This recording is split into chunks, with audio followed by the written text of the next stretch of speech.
रविवार के दिन जिसको कैंसर जैसी बीमारी हो, लीवर किडनी की बीमारी हो, डायलिसिस चल रहा हो या बीपी ज्यादा ऊंचा नीचा हो रहा हो, तो रविवार के दिन जब सूर्य नारायण भगवान को अर्घ दो, रविवार के दिन जब सूर्य नारायण भगवान को अर्घ दो और रविवार के दिन जब सूर्य नारायण भगवान को अर्घ दोगे तो उसी तांबे के लोटे को धोना मत, रख देना और उसी तांबे के लोटे को रविवार को सूर्य को अर्घ देकर वही तांबे के लोटे में फिर पानी भर लेना और सोमवार के दिन उसी तांबे के लोटे से शंकर जी को जाकर जल चढ़ा देना और उस पानी को लाकर थोड़ा सा आचमन कर लेना। बीपी और शुगर लेवल में आना प्रारंभ हो जाएगा।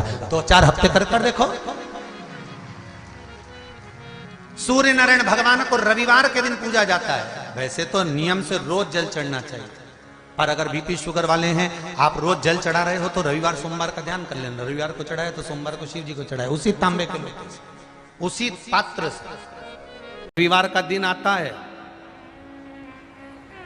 और पूरे घर को होटल याद आती है। रविवार का दिन आता है और पूरे घर को 3 स्टार 5 स्टार 7 स्टार होटल याद आती है कि आज तो संडे है, छुट्टी है, आज हम होटल में जाएंगे। घर में एक संस्कार ऐसा होना चाहिए कि आज रविवार है, हम अपने गांव के कोई विद्वान पंडित जी को बुलाकर अभिषेक करवाएंगे। यह हमारे भीतर होना चाहिए।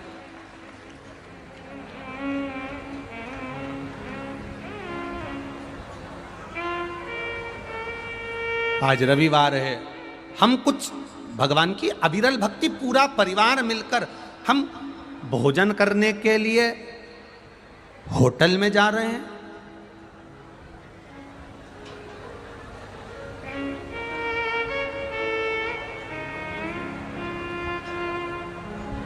एक दिन अपने परिवार में ऐसा बनाइए कि उस दिन हमारा घर का सब व्यक्ति, बच्चे, बूढ़े, बुजुर्ग, बड़े, सब एक साथ बैठकर भोजन ग्रहण करेंगे और भगवान शंकर की अविरल भक्ति की बातें करेंगे। जब हम भगवान की बात करेंगे तो भगवान भी तो हमारी बात करेगा। अविरल भक्ति की बात करें, हम भगवत भजन की बात करें, हम भगवती स्मरण की बात करें। अपनी मति क्यों बिगाड़ें?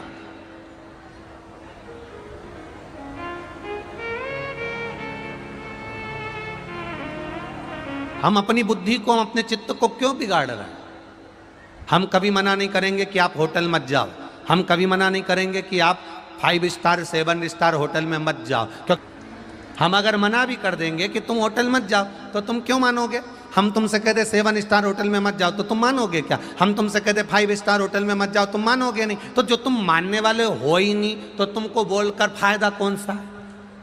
इसलिए तुमसे कह रहे हैं, तुम 5 स्टार होटल में भी जाओ, मना नहीं है, 7 स्टार होटल में भी जाओ, मना नहीं है, खूब होटल का खाओ, मना नहीं है, पर निवेदन है हफ्ते में एक बार अपने परिवार के साथ अपने घर में बैठकर भजन भी करो और भोजन भी करो।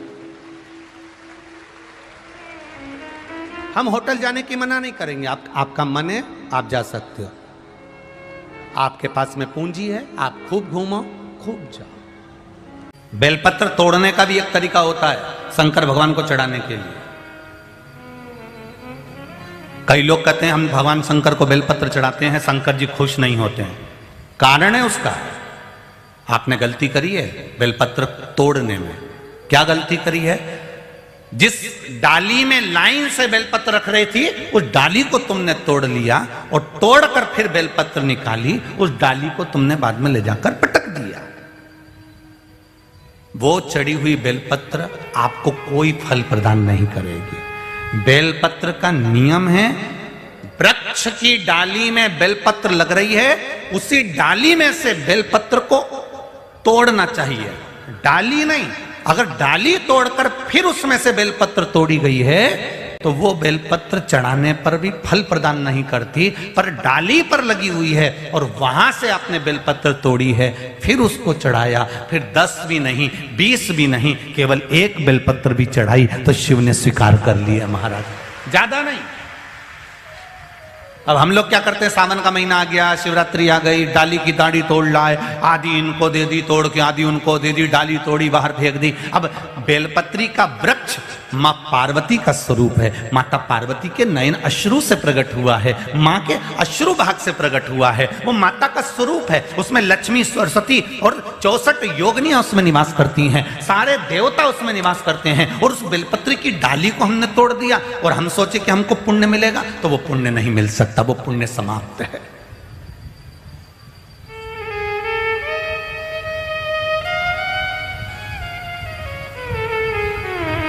आपको कथा में पहले कहा, शिव जी को चढ़ाकर जल का पात्र लेकर जब हम घर पर आए, उसमें थोड़ा सा जल जरूर झेल कर लेकर आए।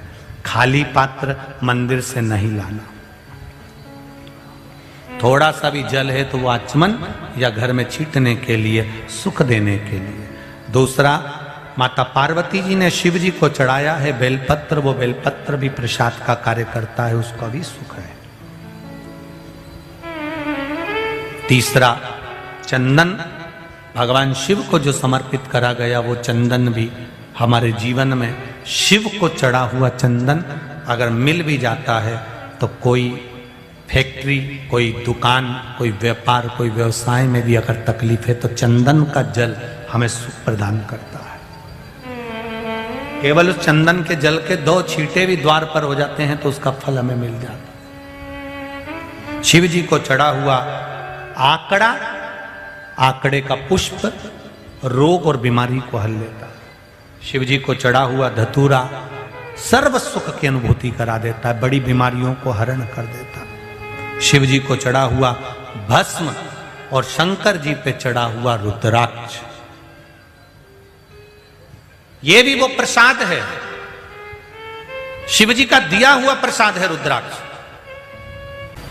पूरी दुनिया में 2 ऐसे होते हैं जिनको तुम्हारे धन की, तुम्हारी संपदा की, तुम्हारी वैभव की, तुम्हारी सत्ता की, तुम्हारी दौलत की जरूरत नहीं होती। उनको केवल अगर चाहिए तो तुम्हारा थोड़ा सा समय चाहिए।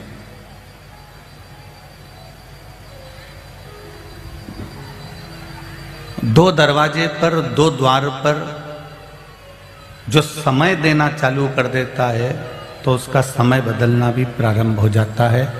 एक गुरुदेव और दूसरे महादेव, ये 2 हैं।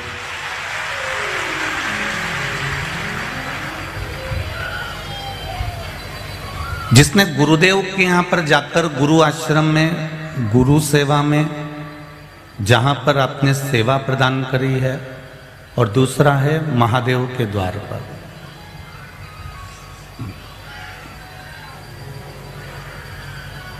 ये इतने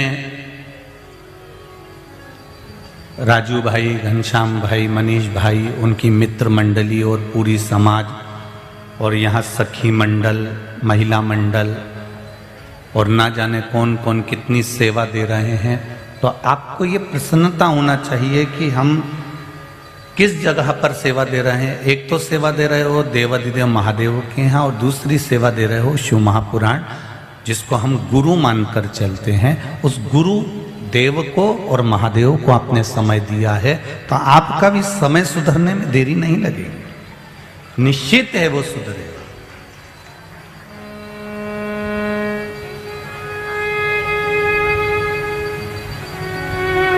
भगवत स्मरण में, भगवत भजन में, भगवत कीर्तन में, भगवत मंत्र माला में, नाम स्मरण में जो हमने थोड़ा सा भी समय लगाया है भगवान की भक्ति में, शिव के द्वार पर, शंकर भगवान की चौखट पर, या हमने गुरु जी के दरवाजे पर जाकर कहीं थोड़ी झाड़ू लगा दी, थोड़ी सेवा कर दी, थोड़ा प्रसाद बांट दिया, थोड़ा काम कर दिया, थोड़ा पानी भर दिया, या थोड़ा सामान सोर लिया, या उनकी सेवा में हम लगे हैं, तो वो खाली नहीं।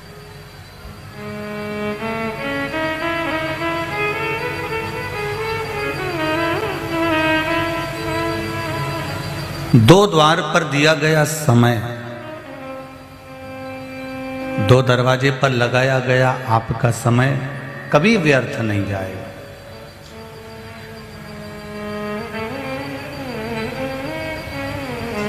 एक महादेव के आगे और एक गुरुदेव के आगे कभी अपने धन का बखान मत करो कि मेरे पास में ऐसा है, मैं कितना कर सकता हूँ। मैं ऐसा कर दूंगा, मैं ऐसा कर दूंगा। नहीं नहीं, ना तो हमें महादेव के सामने कहना है, ना हमें गुरुदेव के सामने कहना है। एक गुरुदेव के सामने और एक महादेव के सामने हमारे अहंकार का परिचय हमको नहीं देना।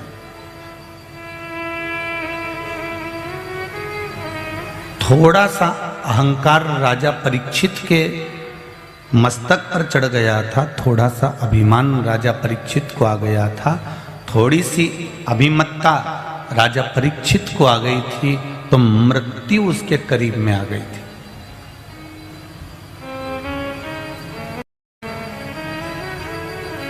गुरु जी के दरवाजे पर जाकर उसने दिखाया क्या? केवल अहंकार तो दिखाया था।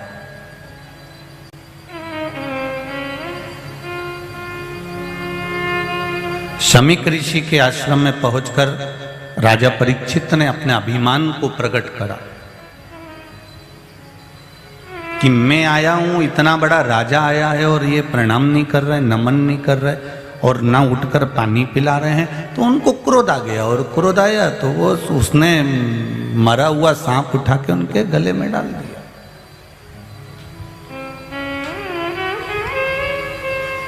तुम कितने भी करोड़पति हो, तुम कितने भी धनपति हो, तुम कितने भी सत्तापति हो, तुम्हारा वैभव कितना भी हो,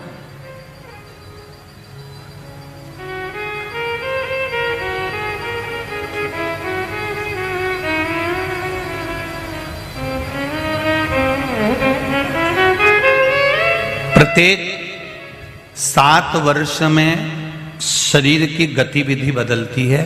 यह हमारा भविष्य पुराण कहता है, यह हमारा शास्त्र कहता है।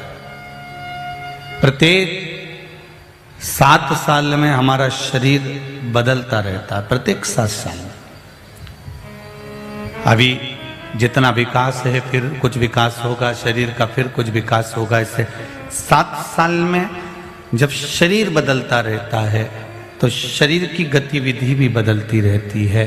तो जीवन के पड़ाव बड़े विचित्र होते हैं। इन पड़ाव में कब किसकी सत्ता आ जाए, कब किसका तख्ता बदल जाए, कब कौन कहाँ पहुँच जाए, इसका कोई ठिकाना नहीं रहता। इसलिए तुलसी या संसार में सबसे मिलिए धाय, ना जाने किस रूप में नारायण मिल जाए। सबसे मिलो,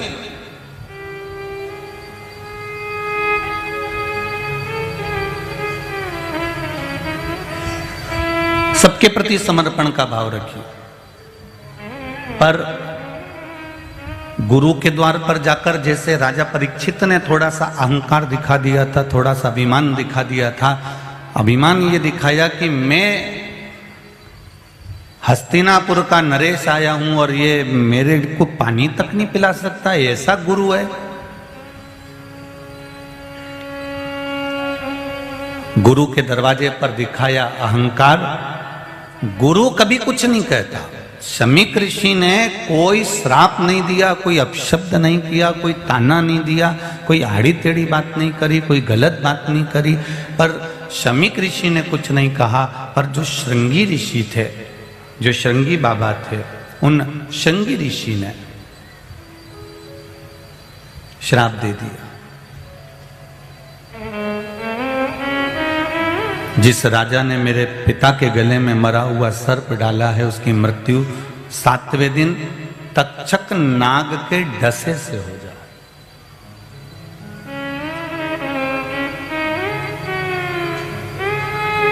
गुरु के दरवाजे पर अहंकार अगर दिखा दिया, महादेव के दरवाजे पर यदि अहंकार दिखा दिया, गुरु और महादेव, गुरुदेव और महादेव, इन दोनों के सामने कभी तुम्हारा अभिमान मत दिखाओ, कभी अभिमत्ता मत दिखाओ, कभी सत्ता मत दिखाओ।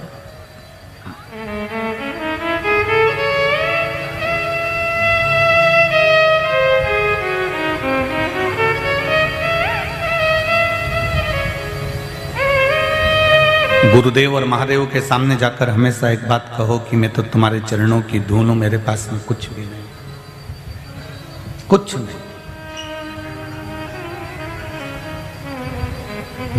मैंने तेरे ही भरोसे ओ बाबा तेरे ही भरोसे हवा बिच उड़ती जावांगी, बाबा डोर हाथों छठी नाम में कटी जावांगी।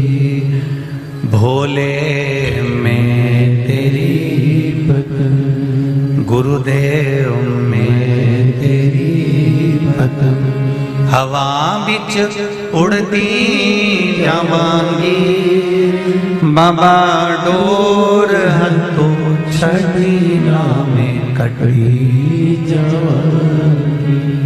जो कट गई ना सतगुरु, जो कट गई ना सतगुरु, तो मैं लुटी जावांगी, बाबा डोर हाथों छठी नाम में कटी जावांगी।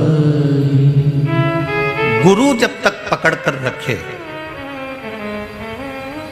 सतगुरु जब तक पकड़ कर रखे, और मेरा देवाधिदेव महादेव जब तक पकड़ कर रखे, किसी की सामर्थ्यता नहीं है कि वो तुम्हारी डोर को कोई काट दे। तुम उड़ते जाओगे, बढ़ते जाओ, बढ़ते जा रहे, चढ़ते जा रहे।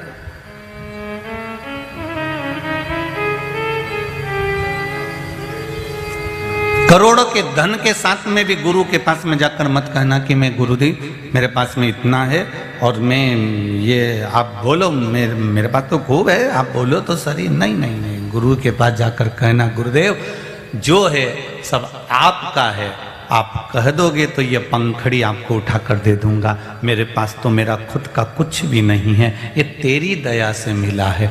मानव का जो शरीर मिला था उस समय पर हम लेकर क्या आए थे?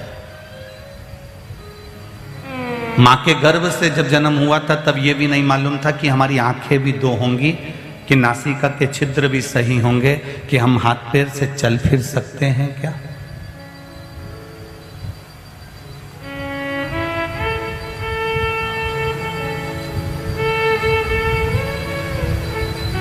बहुत तेज गाड़ी चलाने वालों को एक बार उनको देख लेना चाहिए जिनके हाथ और पैर दोनों तकलीफ में है।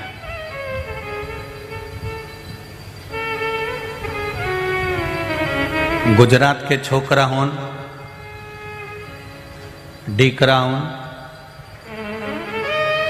तुम बहुत तेज गाड़ी चलाते हो, ध्यान रखें। तुम गाड़ी लेकर नहीं निकले हो, एक पत्नी का हृदय, माता का हृदय, पिता का हृदय तुम अपने साथ में लेकर निकले हो। तुम्हें अगर चोट लगेगी तो वो भी जीवित चले जाएंगे। ये माँ का हृदय तुम्हारे साथ। अच्छे से सुन लीजिएगा, जितने भी डीकरा ऑन बैठे हैं, डीकरी ऑन भी सुन लीजिएगा। चलाओ, पर वाहन चलाने से पहले, गाड़ी को बहुत तेज दौड़ाने से पहले ये विचार करना कि घर में धर्म पत्नी है, बच्चे हैं, माँ है, पिता है। उनको देखो जिनका शरीर कुछ बेकार सा हो गया, वो भगवान से रोज प्रार्थना करते हैं तूने पाँव ऐसा कर दिया, हाथ ऐसा कर दिया, और हम तेज चलाकर अपने आप को नष्ट कर ले। थोड़ा संभलना है हमको, थोड़ा सा।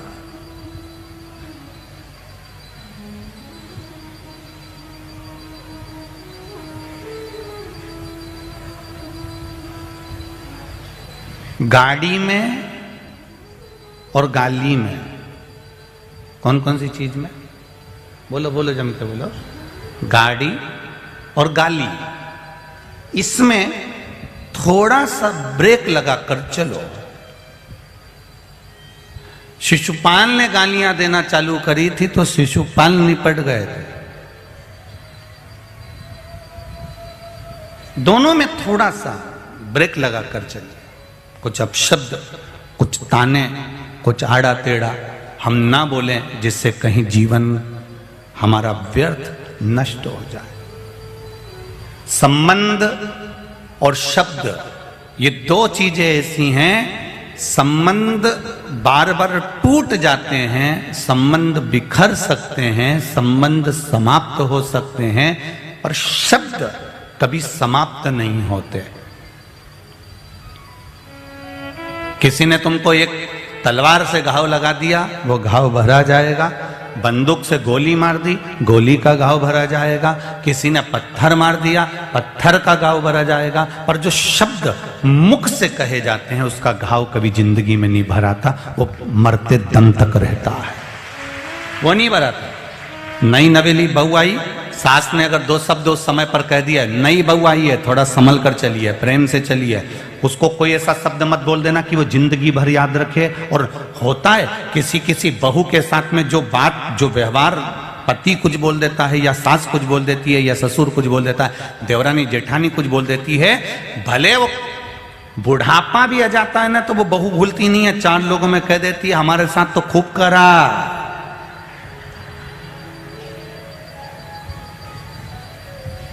बोलो री बड़ोदरा वाली जीजियों, सही है कि गलत है? अंतिम क्षण तक भी याद रखती है। और तुम मर भी गए ना तो भी वो बहू चार लोगों में कह देगी हमारी सास तो भैया, वो कहने में पीछे नहीं हटेगी। और तुमने कितनी बार करा, शादी होकर आई, बस उस समय पर तुम्हें थोड़ा सा कंट्रोल की जरूरत थी। 2 साल मेरा माताओं से निवेदन है, बुजुर्ग माताओं से निवेदन है, अगर बहू अपशब्द कह रही है तुम थोड़ा शांति रखना। हो सकता है वो आपको समझ नहीं पा रही हो, नहीं है, और आपने अपने पुत्र को, आपने अपने छोरे को, आपने अपने बेटे को जब गोदी में रखकर पाला पोसा है तो ये समझो कि वो पराए घर की आई है, उसको भी धीरे से एडजस्ट करने में समय लगेगा। हम उसको कर लेंगे, हम उसको संभाल लेंगे।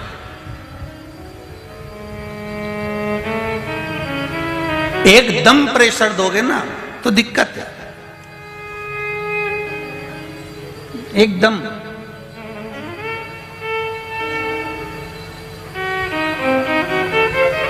थोड़ा सा संभालिए उसको, थोड़ा, कोई बात नहीं बेटा, हो गया ना, कोई बात नहीं, चल तू तो अपना काम कर, चलता रहता है, ये तो मनुष्य देह बेटा, चलेगा। कल एक माता जी ने, कोई ने पत्र दिया था, वो पत्र काउंटर पर जमा करा था। वो काउंटर पर जब पत्र पहुंचा कक्ष में तो हमने पढ़ा था, उसमें लिखा था, गुरुजी जब से शिव महापुराण की कथा टीवी पर आ रही है तब से घरों में विवाद कम हो गया, क्योंकि ज्यादातर माताएं सब टीवी के सामने लगी रहती है, कोई मोबाइल पर लगी रहती है, कोई कहीं लगी रहती है, तो विवाद टल गया। अब 3 घंटा तो उसका कथा में निकल जाता है, अब कथा की तैयारी करती है, 3 घंटा कथा में निकल गया, फिर 1-2 घंटा जो कथा सुनी है उसका असर तो रहेगा, भले बाकी का समय नहीं रहे पर 1-2 घंटा तो रहेगा। अब 1-2 घंटा असर रहता है तो फिर इतनी देर में फिर रात हो जाती है, और रात हो जाती है तो भोजन करे, सोए। अब ये सवेरे भी उठी सासू तो सेवा में लग गई, मंदिर गई, 1 लोटा पानी चढ़ाने गई, मंदिर से आई 10 बज गई, खाना खाया, थोड़ी देर लेट गई, फिर कथा की तैयारी हो गई, 2 बजे कथा आ गई। और महाराज का भी कोई ठिकाना नहीं रहता, कभी कथा 2 बजे दे देता, कभी 1 बजे दे देता। नहीं, ये बदल बदल कर समय इसलिए दिया जाता है जिससे आप लड़ाई का समय अगर 1 बजे का करो तो अगली कथा हमने 1 बजे रख दी है। तुम अगर प्लानिंग बनाते हो कि 1 बजे हम लड़ेंगे, अगली कथा हम नहीं सुनेंगे और 1 बजे लड़ेंगे, 2 बजे कथा आती है तो 1 बजे लड़ेंगे, तो कथा का टाइम चेंज कर दी, इसलिए बैतुल की कथा 1 बजे रख दी कि तुम अब 6 बजे के बाद लड़ो।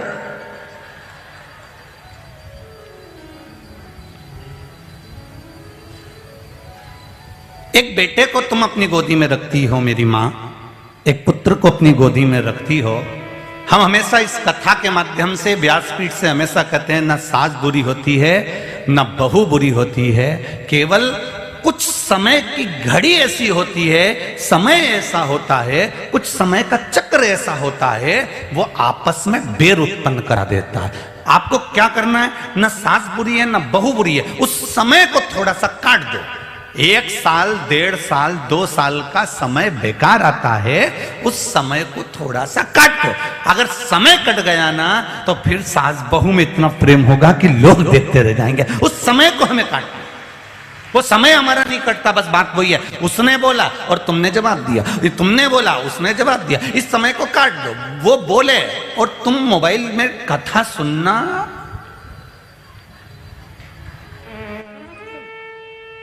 समय कट गया।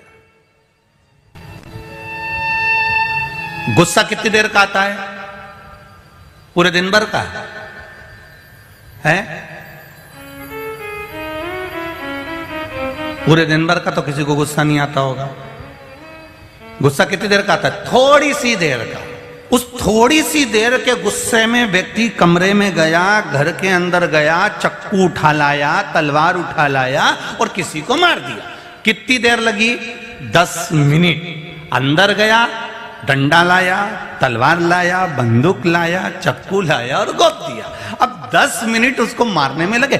10 मिनट के गुस्से में उसने ऐसा पाप कर दिया, ऐसा पाप कर दिया कि अब वो 10 साल के लिए जेल के अंदर पड़ा हुआ है। केवल 10 मिनट पर कंट्रोल कर लेता तो 10 साल के लिए अंदर नहीं पड़ा होता। केवल 10 मिनट, वो 10 मिनट उसका सही से निकल जाता तो फिर वो अंदर ना पड़ा होता। अब 10 मिनट का गुस्सा आया, पूरा परिवार अस्त व्यस्त हो गया। कोई कह रहा है बताओ इसको कैसे बचाएंगे। कोई वकील कर रहा है, कोई थाने वाले से बात कर रहा है, कोई पुलिस से बात कर रहा है, कोई किसी से बात कर रहा है, कोई अपनी पहचान वाले से बात कर रहा है। 10 मिनट का क्रोध हमारे 10 साल की जिंदगी को बर्बाद कर।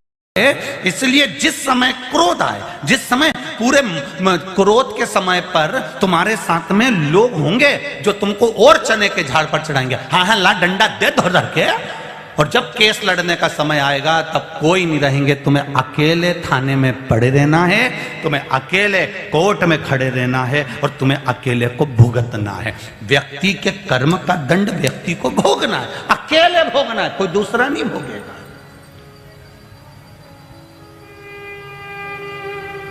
सिर तुम्हारा दुख रहा है, तुम अपनी बहू से कह दो मेरा सिर दुख रहा है, मेरे बत्तल का तू तेरा दुख जाए।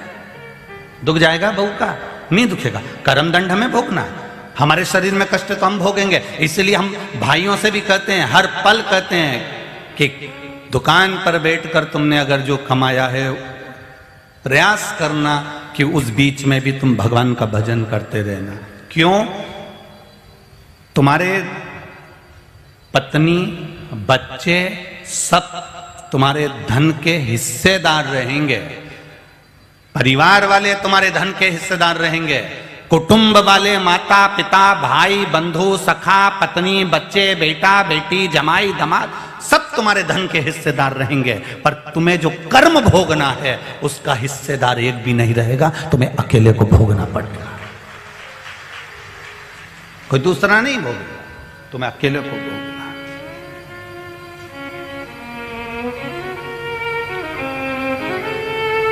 महाराज जितना बन सके उसको संभालने का प्रयास करें, जितना बन सके उसको समझाने का प्रयास करें। अच्छा, समझा भी उसी को सकते हो जो समझ जाए। अब जो नहीं समझे तो उसको क्या करोगे? बोलो, जम के बोलो रे बड़ोदरा वाली जीजी, और जीजा हो तुम भी बोलो रे, बोलो जरा। अब तुम भी कहती हो कि समझाया उसी को जा सकता है जो, बोलो बोलो जम के बोलो, जो समझ जा। और जो नहीं समझे,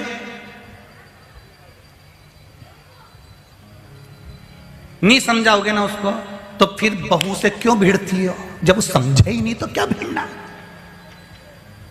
बहू कहे मैं सास से भिड़ूं, क्यों भिड़े? जब तुझे मालूम है तू समझा समझा के रह गई, डोकरी को, अम्मा को, माता को। वो नहीं समझे तो क्यों समझा? तो अपने आप को समझाना थोड़ा सा। तू अपने आप को समझा कि ये नहीं सुधरेगी, नहीं सुधरेगी तो मैं सुधर जाऊं, उसमें क्या दिक्कत?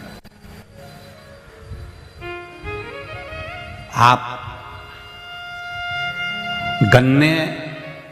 गन्ना बोलते हैं या साटा बोलते हैं? चीनी एक बोलो तो सुनाई दिया, इतना सारा बोल दिया। खेरची, सेरडी, हाँ। तो गन्ना है कि शेर की बहन है शेरड़ी? अब जो भी है तुम समझ गए, बस इतना ही बहुत है दादा। तुम इतनी समझ गए ना, कथा पूरी हो गई अपनी तो दादा। इतना समझ गए, गन्ना जो है शेरड़ी है ना। हाँ, तो शेरड़ी अच्छा नाम बताया दादा तुम।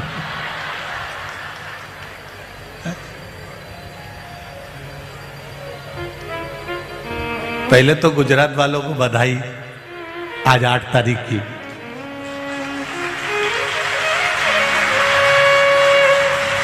सभी को 154 की।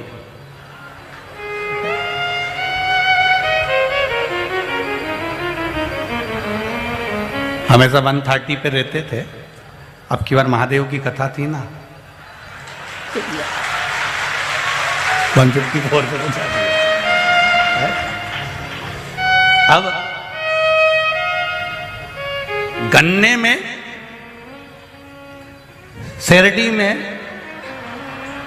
आप कितना भी गंदा पानी डाल दो, कितना भी बेकार पानी डाल दो, बोलो वो गन्ना, सांटा, शेरडी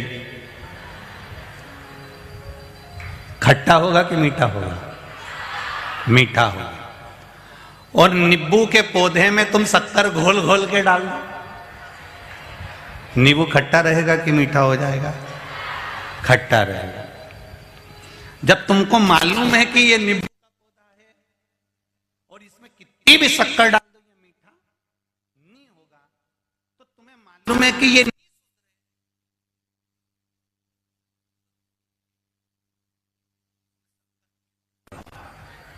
रोज रोज क्यों टोको?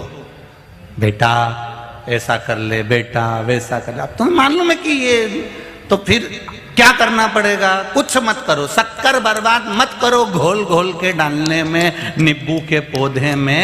वो शक्कर खुद खाओ और अपन सुखी रहो। ये नींबू के चक्कर में क्यों अपना माथा पच्ची करके समय बर्बाद करो?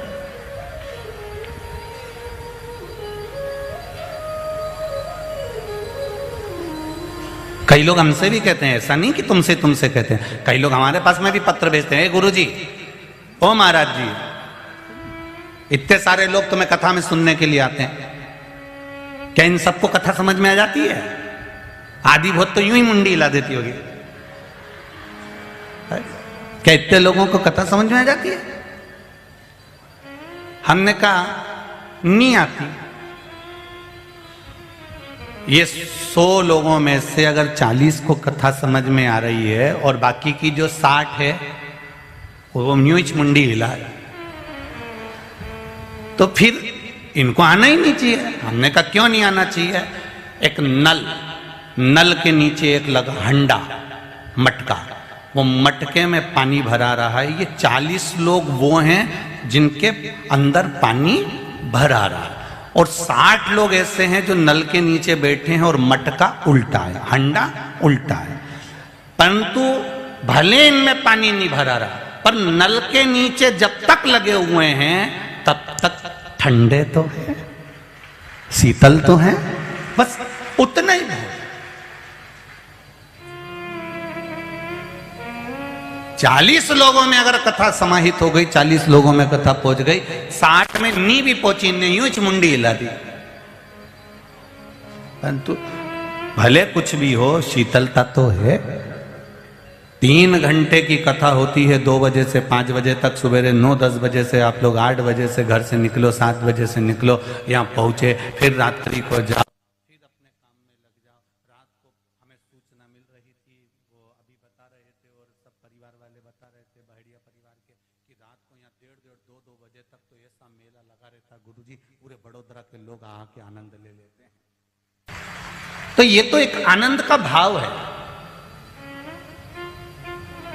जितनी देर आप भगवान के पास बैठे हो, भले आपको कथा समझ में आ रही कि नहीं आ रही 60 लोगों को वो पता नहीं, परंतु शिव पुराण कहती है कि जितनी देर बैठे उतनी देर तुम किसी को झूठ तो नहीं बोल रहे हो, जितनी देर बैठे उतनी देर तुम कपट तो नहीं कर रहे हो, जितनी देर बैठे उतनी देर तुम बेईमानी तो नहीं कर रहे हो, जितनी देर बैठे उतनी देर तुम झगड़ा तो नहीं कर रहे हो, जितनी देर बैठे हो उतनी देर तुम गलत काम तो नहीं कर रहे हो, जितनी देर बैठे उतनी देर तुम नाटक तो नहीं देख रहे हो, जितनी देर बैठे उतनी देर तुम फिल्म तो नहीं देख रहे हो, जितनी देर बैठे हो उतनी देर तुमने अपने जीवन को संवारा तो है, अपने जीवन को सुधारा तो है। बस इतना भी अगर तुम्हारा मार्ग प्रशस्त हो गया तो समझ लो कि तुम्हारा जीवन धन्य हो गया, इतना भी संवर गया तो वो।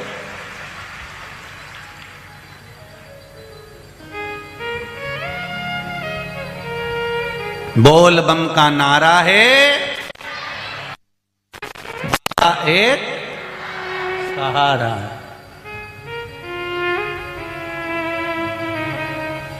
ये बहुत चिल्लाते हैं, ये हमारे बहेड़िया परिवार के छोटे छोटे बच्चे हैं ना, ध्रुवी, वंश, नैतिक, वीर, सिया, कहाँ है जरा खड़े हो तो छोटे छोटे हो। हाँ ये इनको शिव महापुराण के सारे भजन याद हैं और शिव महापुराण की कई स्तुतियां इनको याद है। एक बार जोरदार ताली बजाएं बच्चों के लिए। कई स्तुतियां, कई भजन शिव महापुराण की, और कई बार तो ये नीचे शिव पुराण की ऐसी बात करते रहते हैं तो हमको भी इनसे थोड़ा थोड़ा डर लगने लगता है कि आने वाले समय में गुजरात के लोग हमको थोड़ी ना बुलाने वाले।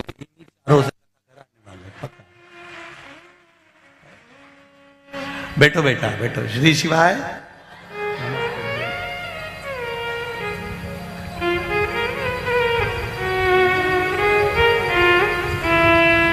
शिव कथा कह रही है, भगवान शंकर का गुणगान कह रहा है।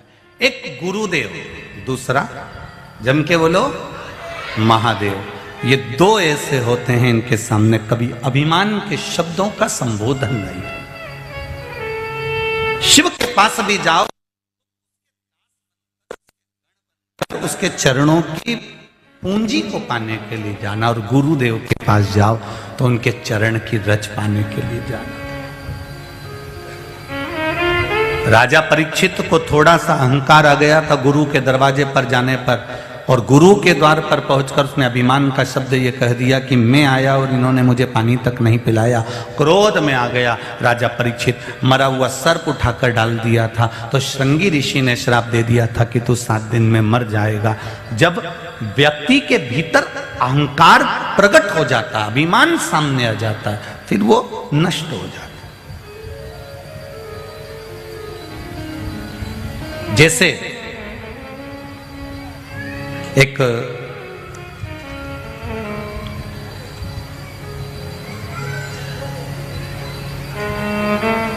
साधु वन में रहता था।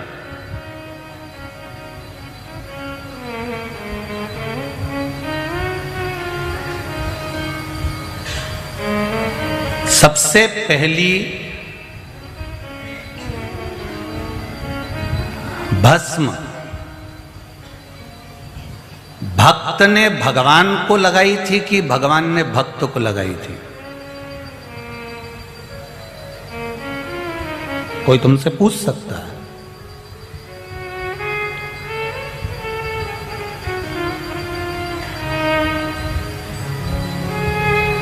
भगवान शिव के शरीर पर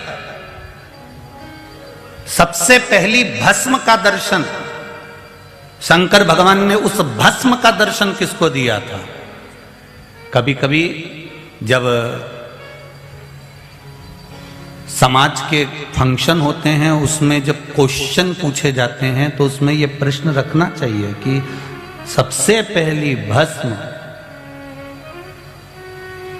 का दर्शन शंकर भगवान ने किसको कराया था? और भक्त ने, शंकर भगवान कौन सा भक्त था वो जिसने भस्म का दर्शन किया था शिव के शरीर पर?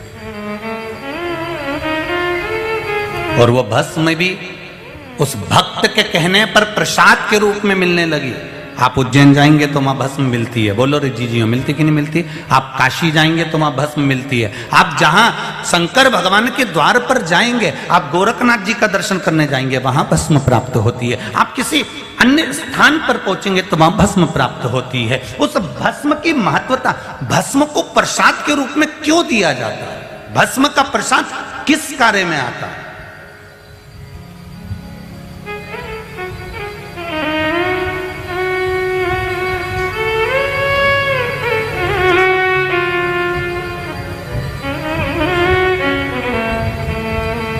किसी मंदिर से नारियल दिया जाता है, किसी मंदिर से श्रीफल दिया जाता है। कहीं आप दर्शन करने गए, किसी ने आपको श्रीफल दे दिया।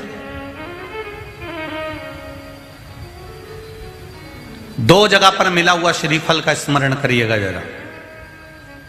एक कोई आपसे मिलने आया, कहीं आपको सम्मान के लिए बुलाया, सत्कार के लिए बुलाया, कोई ने अतिथि के रूप में बुलाया, आपको शाल ओढ़ाया और श्रीफल दे दिया। उस श्रीफल को आप किसी को भी दे सकते हो, उस श्रीफल को आप कभी भी प्रदान कर सकते हो, वहीं की वहीं उठाकर दे सकते हो, वहीं की वहीं छोड़ सकते हो। पर किसी मंदिर में गए और मंदिर में जाने के बाद किसी विशाल मंदिर में, किसी श्रेष्ठ मंदिर में आपको किसी ने आतिथ्य के भाव में एक श्रीफल दे दिया। अंदर मंदिर से पंडित जी ने उठाया, पुजारी जी ने उठाया और श्रीफल आपको प्रदान कर दिया। अब उस श्रीफल का तुम क्या करोगे?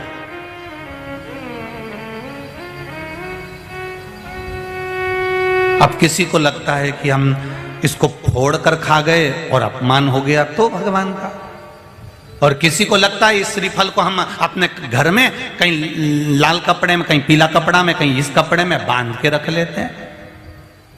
महाराज, कई लोगों को लगता है इस श्रीफल को हम किसी दूसरे को देते हैं, पर भगवान का प्रसाद हमको मिला था, हम कैसे दूसरे को देते हैं? वो श्रीफल जो गुरु ने दिया है, वो श्रीफल जो मंदिर से मिला हुआ है, वो श्रीफल जो किसी ने प्रदान करा है, वो श्रीफल जो किसी सतगुरु के हाथ से मिल गया, वो श्रीफल जो मंदिर में हम दर्शन करने गए, पुजारी जी ने, पंडित जी ने भगवान के सामने उसको छुआ कर हमको दे दिया है, उस श्रीफल की महत्वता का व्याख्यान वर्णन प्रसाद के रूप में होता है। आप उस श्रीफल को अगर कोई कह दे कि इसको तुम्हें जीवन पर्यांत रखना है तो भले रखो, पर अगर उन्होंने केवल आतिथ्य के भाव से कि आप भगवान का, देवी का दर्शन करने आए हो, राम का दर्शन करने आए हो, श्री हनुमान जी का दर्शन करने आए हो, ठाकुर जी का दर्शन करने आए हो, तो आपको उस भाव में उन्होंने श्रीफल प्रदान कर दिया, तो उस श्रीफल को आपको 5 रात्रि, 3 रात्रि या 7 रात्रि अपने घर में रख सकते हो, 11 रात्रि तक भी रख सकते हो। और यदि आप उससे प्रसाद में प्रयोग में लेना चाहते हैं तो प्रसाद में भी उसको पा सकते हैं। फिर कोई रात्रि को नहीं देखना आपको तो बस मिला, आपने 2-3 दिवस में उसको प्रसाद में प्रयोग में ले लिया। पर हमारा जो शास्त्र कह रहा है, जो भगवान के प्रसाद में हमको मंदिर से श्रीफल मिलता है, वो श्रीफल हमें उस प्रसाद के श्रीफल को दूसरे को आतिथ्य में नहीं देना है। हम बहुत गलती कर जाते हैं कई बार, उस श्रीफल को हमने बाकी के श्रीफल के साथ मिला लिया और मालूम पड़े वो दूसरे को चले गया। नहीं, या तो उसको प्रसाद के रूप में प्रयोग कर लो, या फिर उसको रखने के बाद में फिर किसी श्रेष्ठ जगह पर उसका विसर्जन हो जाए तो श्रेष्ठ। अब कितनी जगह गए तुम, पावागढ़ गए, वहां से माता जी ने नारियल दे दिया, वहां से लिया, फिर अंबाजी गए, वहां से नारियल लिया, फिर कहीं गए, वहां से नारियल लिया। अब इतना नारियल को तो तुम अपने यहाँ बांध कर रखोगे नहीं। उसी तरह भस्म का प्ररूप भी हमारे वर्णन किया गया। एक साधु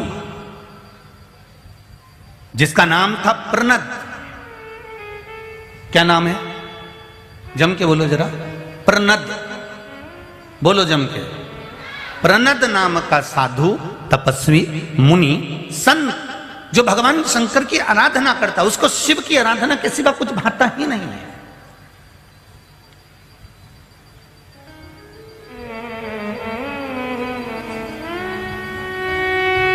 उसका एक नियम है, बेलपत्र को तोड़कर लाएगा, शिव जी पे चढ़ा देगा।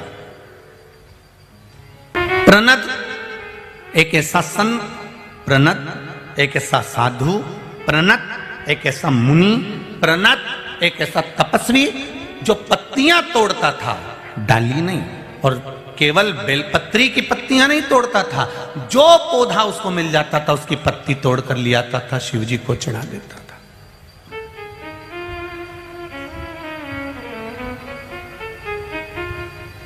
और समझ लीजिएगा जरा अच्छे से आप सब लोग, भाव से समझिएगा जरा। जिस दिन आपको बेलपत्र ना मिले तो शंकर जी पे चढ़ी हुई बेलपत्र शंकर जी को चढ़ा दो। और भी अगर बेलपत्र मंदिर में भी नहीं है, तुम्हारे बगीचे से तुम निकल कर जा रहे हो, तुम्हारे घर से तुम निकल कर जा रहे हो, कोई पौधा लगा है, उस पौधे की भी एक पत्ती तोड़कर अगर आपने शंकर भगवान को चढ़ा दी है तो शिव ने बेलपत्र के भाव से स्वीकार करा है उसको। भगवान शंकर ने उसको बेलपत्र के भाव से स्वीकार करा।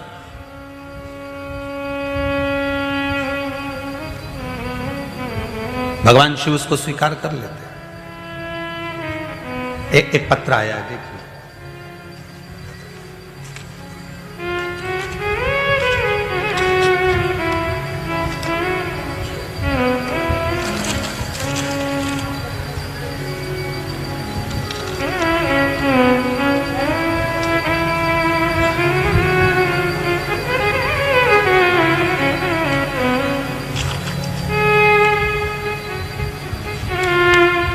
मैं घनश्याम उपाध्याय दिल्ली से आया हूं, कहीं बैठे हो तो हाथ हिलाइएगा।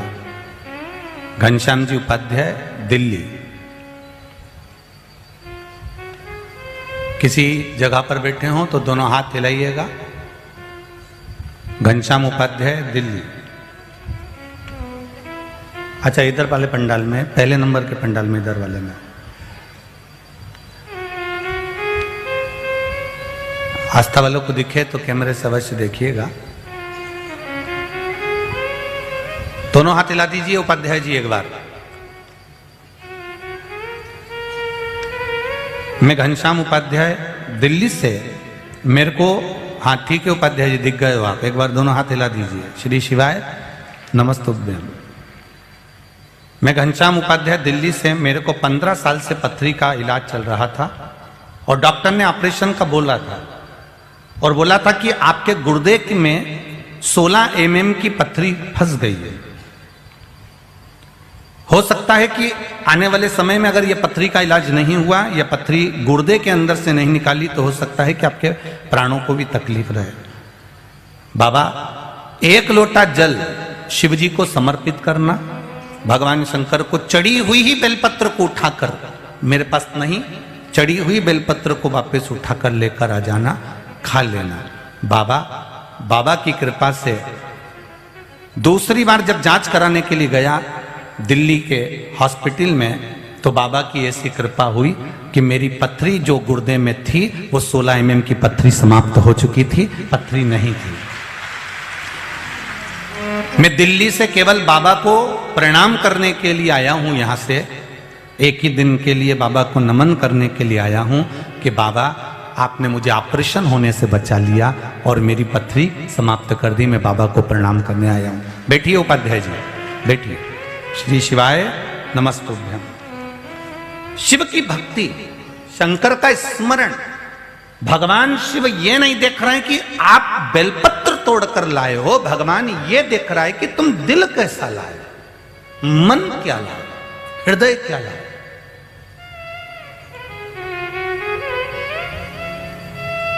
तेरी कृपा बिना न हिले एक भी अणु, लेते हैं श्वास तेरी कृपा से तनु तनु। बखान क्या करूं मैं राखों के ढेर का, चपटी भभूत में खजाना कुबेर का।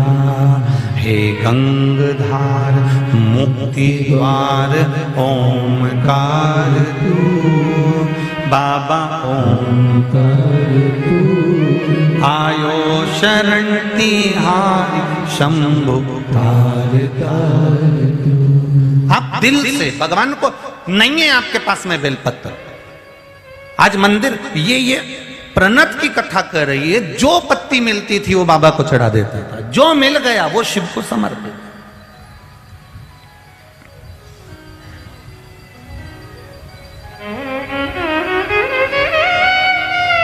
एक बात कहना चाहेंगे आस्था चैनल पर जितने लोग सुन रहे हैं, और जितने फेसबुक यूट्यूब पर सुन रहे हो, जितने इस बड़ोदरा की पावन धरा पर सुन रहे हैं, कोई नारियल लेकर जाए मंदिर में, कोई बेलपत्री लेकर जाए, कोई चना चिरौंजी लेकर मंदिर में जाए, कोई अगरबत्ती दिया लेकर जाए, मेरे महादेव हमेशा तुम्हारे नारियल, चना चिरौंजी और अगरबत्ती और दिए का इंतजार नहीं करते। महादेव कहते हैं कोई दिल लेकर आ जाए, बस मैं उसको मिल जाता हूं।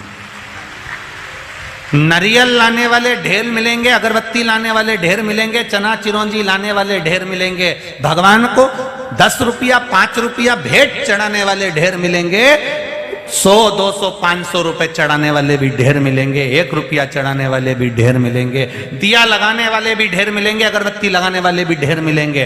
पर भगवान के पास नारियल ले जाने वाले, अगरबत्ती ले जाने वाले, धूप बत्ती ले जाने वाले, सामान ले जाने वाले ढेर मिलते हैं, पर भगवान के पास दिल ले जाने वाले बहुत कम मिलते हैं। शिव कहते हैं मेरे पास दिल लेकर आए, हृदय से आओ। एक लोटा जल भी ला रहे हो ना, तो उसमें छल नहीं होना चाहिए, उसमें दिखावा नहीं।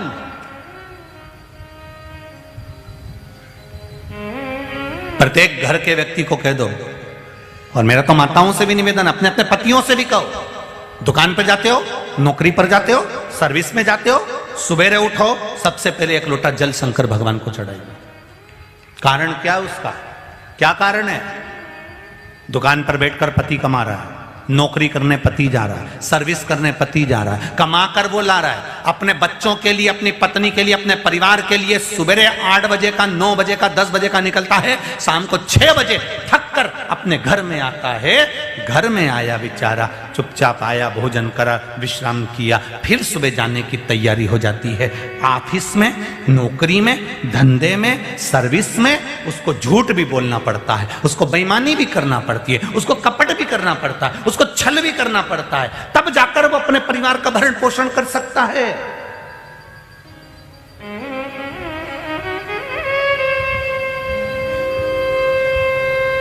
हम अगर किसी को कह दे कि तुम झूठ मत बोलो, कपट मत करो, छल मत करो, बेईमानी मत करो, प्रपंच मत करो, तो भविष्य पुराण तो कहती है। एक मनुष्य ने भगवान देवादिदेव महादेव से कह दिया, प्रभु आपने मुझे जन्म दिया है मेरे परिवार को पालने के लिए, इतना बड़ा परिवार, मेरे 2 बच्चे हैं, पत्नी है, माता पिता हैं, भाई बंधु हैं, इतने बड़े परिवार को पालने के लिए मुझे झूठ तो बोलना पड़ेगा, कपट तो करना पड़ेगा, बेईमानी तो करना पड़ेगी, प्रपंच तो करना पड़ेगा, थोड़ा छल तो मुझे करना पड़ेगा। तो मैं अगर ये सब करता हूं तो मुझे नरक नहीं भोगना पड़ेगा।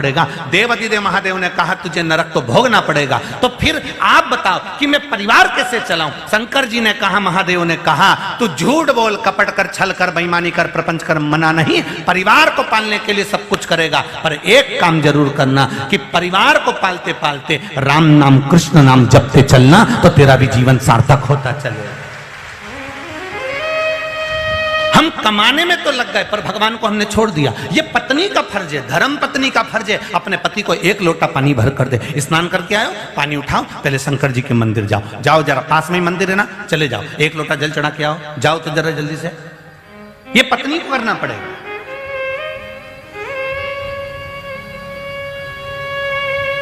तुम जब जिद पर अड़ती हो तो वो ऑफिस से भी 1 घंटे पहले आ जाता है। तुम जब जिद पर अड़ती हो तो तुम्हें मायके छोड़ने चले जाता है। जब तुम केवल वस्तु की जिद मत करो, सामान की जिद मत करो, एक जिद ये भी करो कि तुम्हें मंदिर जाना है, 1 लोटा जल चढ़ाकर आना है। उसका फल क्या मिलेगा? तुम्हारे घर की औलाद, जिस पिता के द्वारा, जिस पुत्र का जन्म होता है, माता के द्वारा पुत्र का जन्म होता है, वो बेटा, जिस घर के माँ बाप 1 लोटा जल शंकर भगवान को चढ़ाना प्रारंभ कर देते हैं, तो देवराज की कथा शिव महापुराण में आती है। देवराज चोर बन गया था, ब्राह्मण होकर भी चोरी करता था, कपट करता, बेईमानी करता, छल करता, प्रपंच करता, चोरी का धन लेकर आता।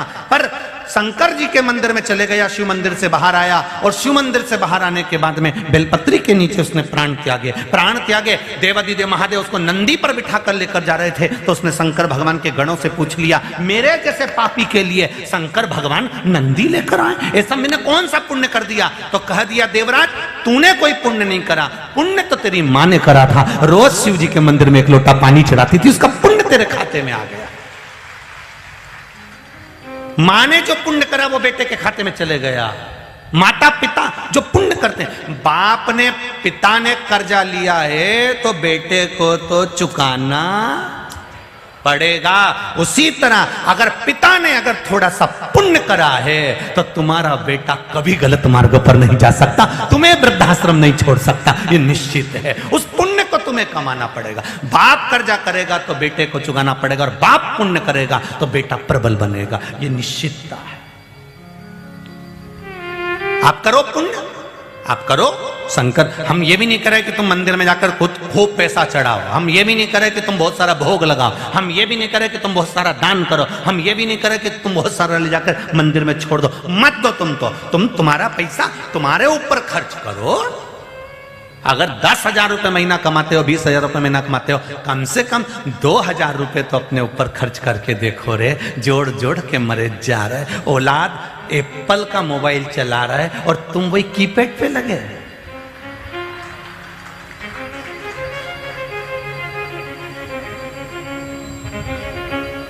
औलाद एक से बढ़कर एक गाड़ी में घूम रही है और तू वही स्कूटी।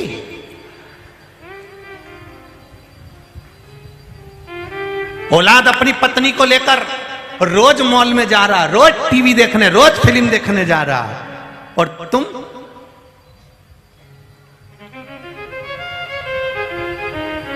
नहीं बोलो। मैं बोलूंगा तो तुम जाके लड़ाई कर दे, इसलिए बोल के आपत बोल नहीं लू। मैं तो बोलू ही नहीं दादा। क्या बात है? कितना कमाया तुमने, कितनी मेहनत करी तुमने, घर बनाया, मकान बनाया, दुकान बनाई, सब कुछ तैयारी तुम्हारी थी। तुम्हारी औलाद ने कुछ नहीं करा, करा तुमने है। जोड़ जोड़ जोड़ जोड़ जोड़ जोड़ जोड़ जोड़ सब दे दिया। और कह रहे थे अब खाने की उम्र आई। जब खाने की उम्र आई तब पूरा की पूरा सोफा सेट निकल के चले गया, पूरा सोफा सेट गायब।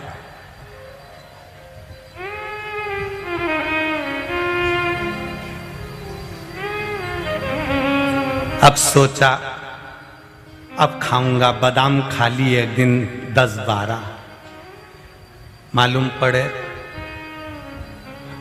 12 दिन बादाम ने पीछा नहीं छोड़ा। एक दिन में 12 बार जाना चालू कर दो। अब खाएगा तो कोई बच रही है। फुल आप 1 रुपया भी मत दो किसी को, हम तो आपसे कहेंगे मत दो। अपने ऊपर खर्च तो करो, अपने ऊपर खर्च करो। जोड़ जोड़ कर दूसरा एंजॉय कर रहा। और तुम रहे एक नौकर तुम्हारे यहाँ काम करता है, वो नौकर भी खुश होकर वो 5,000 10,000 20,000 रुपए में ऐसा खुश होकर रहता है, इतना एकदम फ्री। उसने कह दिया सेठ जी कल नहीं आऊंगा। क्यों? पत्नी को लेके जा रही हूं। तू अकेला दुकान पर बैठा, वो अपनी पत्नी को लेकर सिनेमा देख रहा। नौकर इतना सेठ, और सेठ लगा, सेठ लगा। अब मैं नहीं संभालूंगा तो कौन संभालेगा, मैं नहीं करूंगा तो कौन करेगा, मैं नहीं करूंगा तो कौन करेगा। और जब ऊपर चले गया फिर कौन करेगा, फिर भी तो कोई करेगा। हम सब कथा में जाके बैठ जाएंगे गुरुजी, फिर दुकान पे कौन बैठेगा। और मान लो मेरे को कथा याद आती है चेन्नई की, सारला थे, कौन थे भगवान, उनकी पत्नी ने, उनकी स्टील की फैक्ट्री है, और उनकी पत्नी ने उनके पति से कह दिया सुनो, माहेश्वरी भवन में कथा थी, पत्नी ने कहा मुझे कथा कराना है शिव पुराण। पति ने कहा मुझे समय नहीं मिल रहा, बेटे को बोल दे वो बैठ जाएगा। बेटे ने कहा पापा मैं तो जा रहा हूँ काम से, मम्मी से बोल दो अकेली कथा में बैठ जाएगी। मम्मी ने कह दिया कि वो शिव पुराण की कथा है, अकेले में होती नहीं, बैठना पड़ेगा तुमको जोड़े से। पति ने कहा 2-2 फैक्ट्रियां कौन देखेगा, कथा में बैठ जाऊंगा तो। पत्नी कहती है मान लो मैं मर गई तो तुम कितने दिन छुट्टी मनाओगे वो बताओ तुम। तो चेन्नई के महेश्वरी भवन की कथा की याद, मान लो मैं मर गई कितने दिन की छुट्टी मनाओगे। पति बोलता फालतू की बात करती है तू तो, नहीं तुम मुझे बताओ यार पहले, मैं मर गई तो कितने दिन की छुट्टी मनाओगे। कहे मनाना पड़ती है, वो तो पत्नी हो तुम हमारी। रहना तो पड़ेगा, घर में सब आएंगे जाएंगे, बस 10-12 दिन तो घर में रखोगे ना, उसके 12 दिन में से 7 दिन मुझे दे दो। तुम ये सोचो मैं निपट गई, तुम परंतु मेरे साथ कथा में बैठो 7 दिन। वो सारदा जी की पत्नी, सारदा थे कि काबरा, तो ध्यान नहीं आ रहा मेरे को, तो उनकी पत्नी, तो वो दोनों पति पत्नी कथा में बैठे दोनों, और जब 7 दिन शिव महापुराण के पूरे हुए तो उनके पति कहते हैं गुरुदेव हर साल एक कथा दे दिया करो, बस इतनी कृपा कर दिया करो। अब हर साल कहाँ कथा मिले, समय हो तो कथा मिलता, थोड़ा ये कमाओ, खूब कमाओ, दिल से कमाओ, पर जो कमा रहे हो उसको अपने ऊपर खर्च करना भी सीखो। अभी नए नए कपड़े, स्वेटर, एक से बढ़कर एक इनार, ओडी, ओडी बोले क्या बोले, हाँ जो भी हो, ओडी बाबा, तो जो भी बोले वो, जो एक से बढ़कर एक रखी। हर बार पत्नी कहती है नया वाला पहन लो ना, हाँ नया पहन के क्या करेंगे, पुराना निकाल लिया, वही स्वेटर, वही कोट, वही सामान, पुराना की पुराना रगेड़े जा रही है, रगेड़े जा रही है, रगेड़े जा रही है। और बच्चे, उनको प्रत्येक कार्यक्रम में नया चाहिए, और तुम्हारे जेब में जो रुमाल पड़ा है वो भी ऐसा हो रहा मुंगेरी लाल का हसीन सपना। वो रुमाल देखो जेब का जरा निकाल के, सबके सामने निकालता भी नहीं है, चुपचाप से निकाल के वापिस धर लेता। कमा रहा इतना, खर्च कर नहीं पाया खुद के ऊपर, फिर बोलो तेरा क्या होगा रे कालिया। अब समझो जरा, मैं बहड़िया परिवार को धन्यवाद दूंगा, आपने अपने समय का, धन का सदुपयोग करा है शिव महापुराण की कथा करवाकर। लोग शादी में खर्च करते हैं, उसकी कोई गारंटी नहीं होती कि बेटे की शादी करी और 50 लाख रुपए खर्च करा, 25 लाख खर्च करा, कोई गारंटी नहीं है कि बेटे की शादी में 50 लाख खर्च करा, बहू 2 दिन गर्म रोटी देगी कि नहीं देगी। 50 लाख खर्च करने के बाद भी गारंटी नहीं है कि शादी में इतना खर्चा करा तो ये हमारा साथ देंगे कि नहीं साथ देंगे। पर मेरे महादेव की कथा में, मेरे शंकर की कथा में अगर 1 रुपया भी खर्च हुआ है, उसकी गारंटी वहां लिखा गई कि अंत समय तक साथ देगा, अंत समय तक साथ देगा। जो इतने भक्त आए हैं, रात को तुम 10-10 हजार, 5-5 हजार, 20-20 हजार लोगों को भोजन करा रहे हो, चाय पिला रहे हो, ये माताएं लगी हुई हैं, कहीं काफी दे रही, कहीं नाश्ता दे रही, कहीं चाय दे रही, कहीं व्यवस्था दे रही, हाथ जोड़ जोड़ कर ले साहब, कहीं पूड़ी, कहीं गुलाब जामुन, कहीं बेसन चक्की, कितने प्रेम से मोहन थाल तुम खिला रहे हो। तुम्हारा खिलाया हुआ ये कभी खाली नहीं जा सकता, उसके भंडारे में लिखा गया, वो जोड़ कर रखा है, वो खाली नहीं होने देगा, वो समाप्त नहीं होने देगा।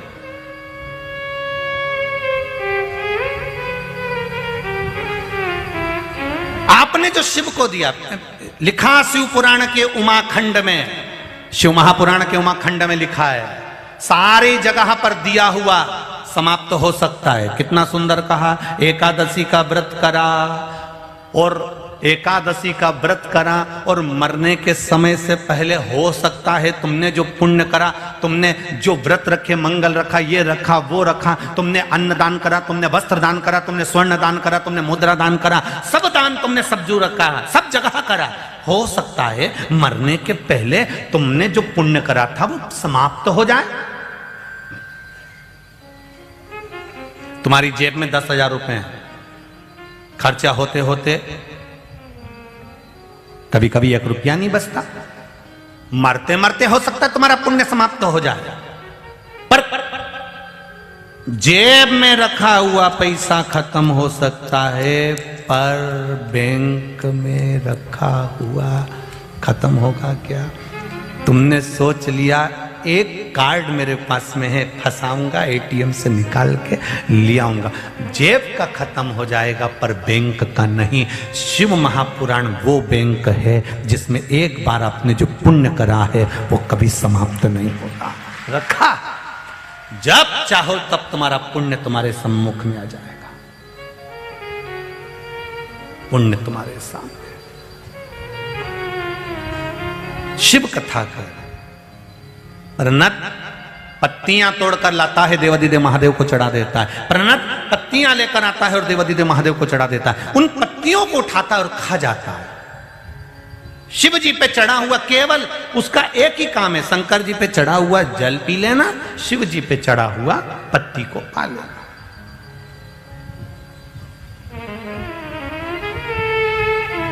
कई लोग कहते हैं शंकर जी पे चढ़ा हुआ सामग्री नहीं खाना चाहिए। हम भी कहते हैं कि नहीं खाना चाहिए। आपने पहले की भी जितनी कथा सुनी होगी, हमने भी कई बार कहा।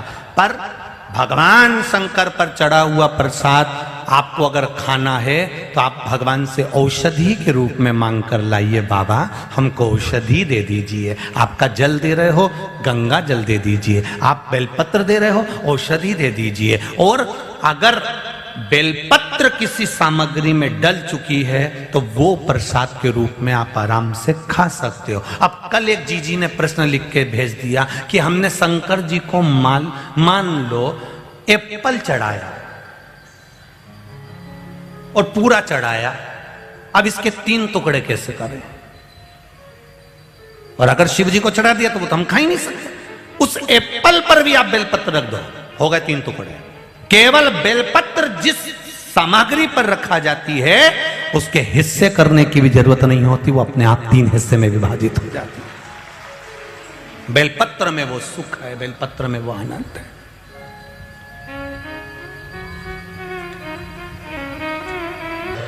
दिल से आप भी अपने स्थान पर बैठकर देवादिदेव महादेव से कहें, श्री शिवाय नमस्तुभ्यं, श्री शिवाय नमस्तुभ्यं, श्री शिवाय नमस्तुभ्यं, श्री शिवाय नमस्तुभ्यं, श्री शिवाय नमस्तुभ्यं। भोला सब दुख काटो ओ भोला सब दुख काटो।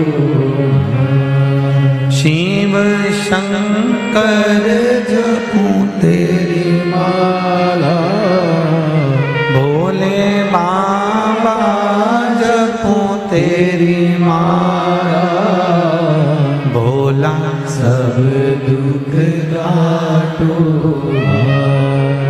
ओ भोला सब दुख काटो। शिव कथा कर रहे हैं। प्रणत शिव जी को बेलपत्र पत्तियां समर्पित कर देता है, रोज जल लाता, जो पत्र भगवान को चढ़ाता वो खा लेता। भगवान की अविरल भक्ति में डूबा रहता, भजन में डूबा रहता। एक बार झोपड़ी बनाने के लिए लकड़ी काट रहा था और लकड़ी काटते समय उसके हाथ में चोट लग गई। चोट लगी तो उसके हाथ में से रक्त निकलना था, उस रक्त की जगह पत्तियों का रस निकल रहा था। ध्यान देना जरा इस बात पर। हाथ में अगर चोट लगती तो रक्त निकलना चाहिए, पर रक्त की जगह पर उसके हाथ से पत्तियों का रस निकल रहा था। अब पत्तियों का रस निकला तो उसने विचार करा, बताओ मैंने कितनी शिव जी की भक्ति करी है, मैंने कितना भगवान शंकर का भजन करा है कि मेरे शरीर में रक्त नहीं बचा। पत्ती इतनी खाई मैंने, बेलपत्र इतना खाया, इतना पत्तियों का सेवन करा कि मेरे शरीर में से रक्त की जगह पर पत्तियों का रस निकल रहा। पत्तियों का रस। अब इसको आ गया अहंकार।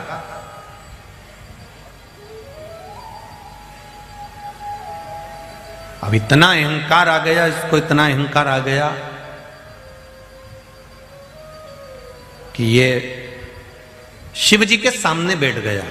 शिवालय, जिस शिवालय का ये पूजन करता था, जिस शंकर भगवान की आराधना करता था, उस शिवलिंग के सामने बैठकर कहता है, भोलेनाथ मैंने आप पर इतना जल चढ़ाया, मैंने आपकी इतनी आराधना करी, मैंने आपकी इतनी पूजन करी कि अब मेरे शरीर में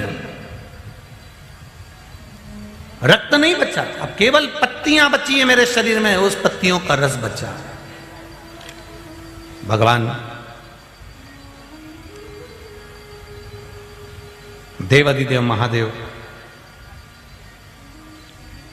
भगवान शिव उसी समय पर उसके सामने प्रकट हो गए। जब अपना कोई भक्त गलत मार्ग की ओर जाने लगता है तो मेरा महादेव उसको संभालने का कार्य करता है। एक बार तो मेरा महादेव संभालता ही है। लंकाधिपति रावण को भी भगवान शंकर जी ने संभाला, कहा कि देख लंकेश, तो अभिमान में मत फूलना, अहंकार में 3 गए धन वैभव और वंश, ना मानो तो देख लो रावण कौरव और कंस, ये तीनों अभिमत्ता में चले गए। तू ध्यान रख लंकेश, तू भी ध्यान रख। इसको भी समझाया कि ये तू बोल रहा है, ये गलत बोल रहा है। जितना भक्त भगवान का भजन करता है, शिव महापुराण की कथा कहती है, उससे दुगना भगवान भक्त का भजन करता है, उससे दुगना। तुम कभी मत कहना ये बात कि तुमने कुछ भगवान को दिया। द्रौपदी ने केवल भगवान के हाथ में चोट लगी थी और अपनी साड़ी की पट्टी फाड़ कर भगवान को बांध दी। वो पट्टी ढूंढने नहीं गई थी, हो किसी मेडिकल की दुकान पर नहीं गई, ना हॉस्पिटल गई, ना कहीं गई। उसके शरीर पर जो साड़ी थी उसी की पट्टी फाड़ कर बांध दी। ये समय देखा जाता है। हम आपसे भी कहते हैं समय के अनुकूल चलो। अलग से कुछ नहीं भगवान को देना, तुमको भगवान को अलग से कुछ नहीं देना। भगवान को अलग से कुछ देने की जरूरत नहीं है। तुम अगर समय भी देना चाहते हो तो अपने समय में से भगवान को समय निकाल कर दो कि मैं ऑफिस जाऊंगा, उससे पहले शंकर जी के मंदिर जाऊंगा, मैं यहाँ जाऊंगा, उससे पहले शिव के मंदिर जाऊंगा, मैं अगर भोजन करूंगा तो भगवान को भोग लगा कर करूंगा। ये बस केवल भगवान को तुम अपने ही कार्य में से थोड़ा सा निकाल कर दे दो। अब द्रौपदी ने क्या करा, अपनी पट्टी फाड़ कर साड़ी की भगवान को बांध दी। कितना दिया था? थोड़ा सा। भगवान ने कितना दिया? अभी आपको कहा, ये मत सोचो कि हम भगवान को दे रहे हैं। भगवान को तुम थोड़ा देते हो, भगवान तुमको बहुत प्रदान कर देता है। ब्रह्मा जी तुम्हारे भाग्य में कितना होगा उतना देख कर देंगे। भगवान विष्णु तुम्हारे कर्म के अनुसार देंगे। पर मेरा महादेव ना कर्म देखता है ना भाग्य देखता है, वो तो केवल भाव देखकर छप्पड़ फाड़ कर दे देता है, छप्पर फाड़ कर दे देता है। वो देव अधिदेव महादेव, वो कभी नहीं देखता कि तुमने क्या दिया, वो तो केवल भाव देख रहा, दिल देख रहा। सारी समस्या का हल एक लोटा जल, केवल एक लोटा जल आप थोड़ा सा भगवान को दे रहे हो और भगवान बहुता में तुमको प्रदान कर रहा। कितना दे? एक पत्र देखिए,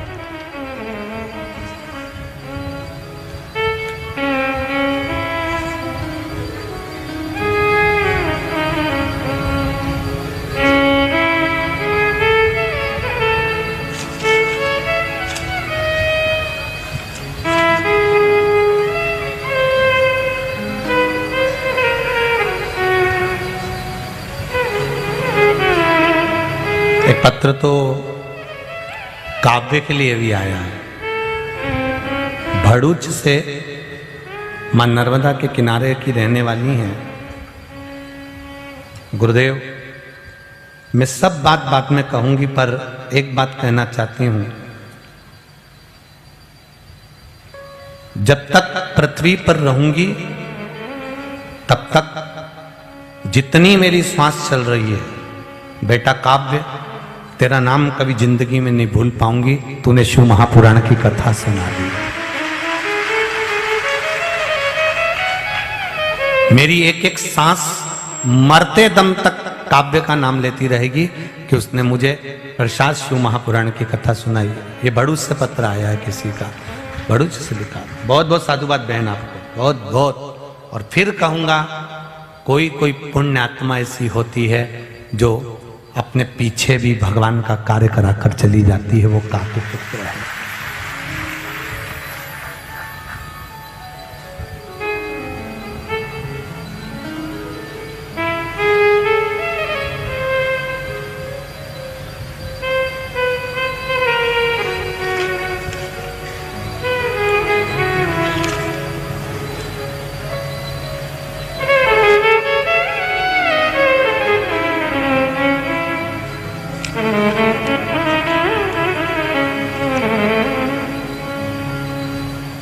इसमें नाम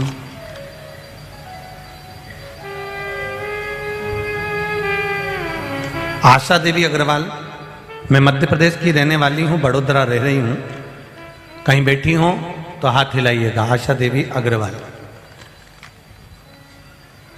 जहां कहीं भी बैठी हो हाथ हिलाइएगा।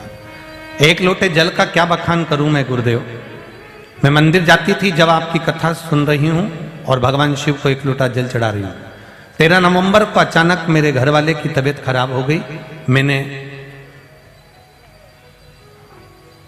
एम्बुलेंस बुलाई और उनको हॉस्पिटल लेकर गई। डॉक्टर ने जांच करी तो बताया कि इनको लकवा लग गया। भगवान शंकर से क्या बोलूं मैं, देवाधिदेव महादेव से मैंने इतना ही कहा, बाबा अगर इनका शरीर पलंग पर पड़ जाएगा तो कौन संभालेगा, आप कृपा करिए, ये पूरा घर लेकर चलते हैं, आप इनको ठीक कर दीजिए। बाबा से प्रार्थना कर कर डॉक्टर अपना इलाज कर रहे थे और मैं एक लोटा जल चढ़ाकर पानी लेकर आ गई शिव जी का और उनको पिलाने लगी। बाबा की कृपा से आज की स्थिति में जितना तेज उनको लकवा लगा था, भगवान की कृपा से वो पलंग से भी नहीं उठ पाते थे, आज भगवान की कृपा से पूर्ण चल रहे हैं और स्वस्थ हैं। मैं बाबा को प्रणाम करती हूँ गुरुदेव। श्री शिवाय नमस्तुभ्यं। शिव तत्व होता ही ऐसा। भगवान शंकर का गुणगान, भगवान शंकर का स्मरण, भगवान शिव की भक्ति एक आनंद का सुख प्रदान कर देती। शिव जी प्रसन्न होकर प्रकट हो गए। भगवान शंकर सामने आ गए और भगवान भोलेनाथ जी प्रकट होकर तुरंत मेरे देवाधिदेव महादेव प्रकट होकर कहते हैं, भोलेनाथ जी प्रकट होकर कहते हैं, सुन जो तुम विचार कर रहे हो प्रणत कि तुम भगवान शिव की आराधना ज्यादा करे हो, इस गलत फहमी में संसार का कोई मनुष्य ना रहे कि मैंने शंकर का मंदिर बनवाया, मैंने शंकर का गुणगान करा, मैंने ऐसा करा, मैंने ये करा। ना ना ना ना, ये तो करते हो तुम भोले बाबा, मेरा नाम होगा। करने वाला तो मेरा देवाधिदेव महादेव है। हम तो केवल एक निमित्त, केवल एक निमित्त, उसके सिवा। भगवान कृष्ण के हाथ में छोटी सी पट्टी बांधी थी, उसमें जो साड़ी का चीर बांधा था, उस चीर को भगवान निकाल कर ले गए, रुक्मणी जी को दे दिया था। रुक्मणी ये ले, ये चीर ले। रुक्मणी जी कहती तुम्हारे हाथ में क्या हो गया? भगवान का चोट लग गई थी। पट्टी किसने बांधी? द्रौपदी ने। भगवान कहते हैं ले रुक्मणी, सतभामा जामवंती कालिंदी सब आओ इधर, ये पट्टी ले जाओ। पट्टी दे दी भगवान ने। इसका एक एक धागा निकाल निकाल कर गिनना कि कितने धागे थे, एक एक धागा निकाल। अब वो रुक्मणी जी ने धागा निकाला, सतभामा जी बैठी बैठी बैठी बैठी एक एक धागा निकालती गई, जामवंती को देती गई। जामवंती गिनती रही, 1 2 3। छोटी सी पट्टी में 9,999 धागे थे। कितने थे? 9,999 धागे एक छोटी सी पट्टी में थे। भगवान ने रुक्मणी जी से कहा, इसने 9,999 धागे मुझे दिए हैं, अब मेरा फर्ज है कि इसके समय पर जब जरूरत पड़ेगी वो 9,999 धागे वापस लौटाना पड़ेंगे। और जब चीर खिंचा रहा था, छोटी सी पट्टी के बल पर भगवान 9,999 साड़ियां दे रहे थे। छोटी सी पट्टी के बल पर 9,999 साड़ियां मेरे ठाकुर, मेरे कृष्ण, मेरे सांवरिया सेठ, मेरे चार भुजानाथ, मेरा नाथ द्वारा का नाथ, मेरा द्वार का नाथ दे रहा था। विचार करिए, हमने थोड़ा सा दिया और भगवान ने ढेरों में दिया। आपने थोड़ा सा समय शिव महापुराण को दिया है। थोड़ा एक किसी भाई ने लिखा कि हमने सोचा नहीं था कि हमारी पुलिस में नौकरी लग जाएगी, पर देवद पत्र में लिखा है। एक तो पत्र पढ़ो तो समय निकालना पड़ता है।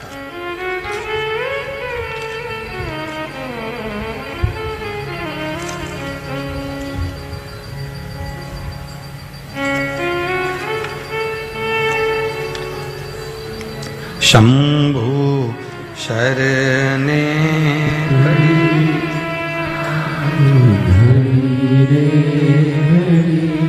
दुख का तो दयातरीन दर्शन आप। मैं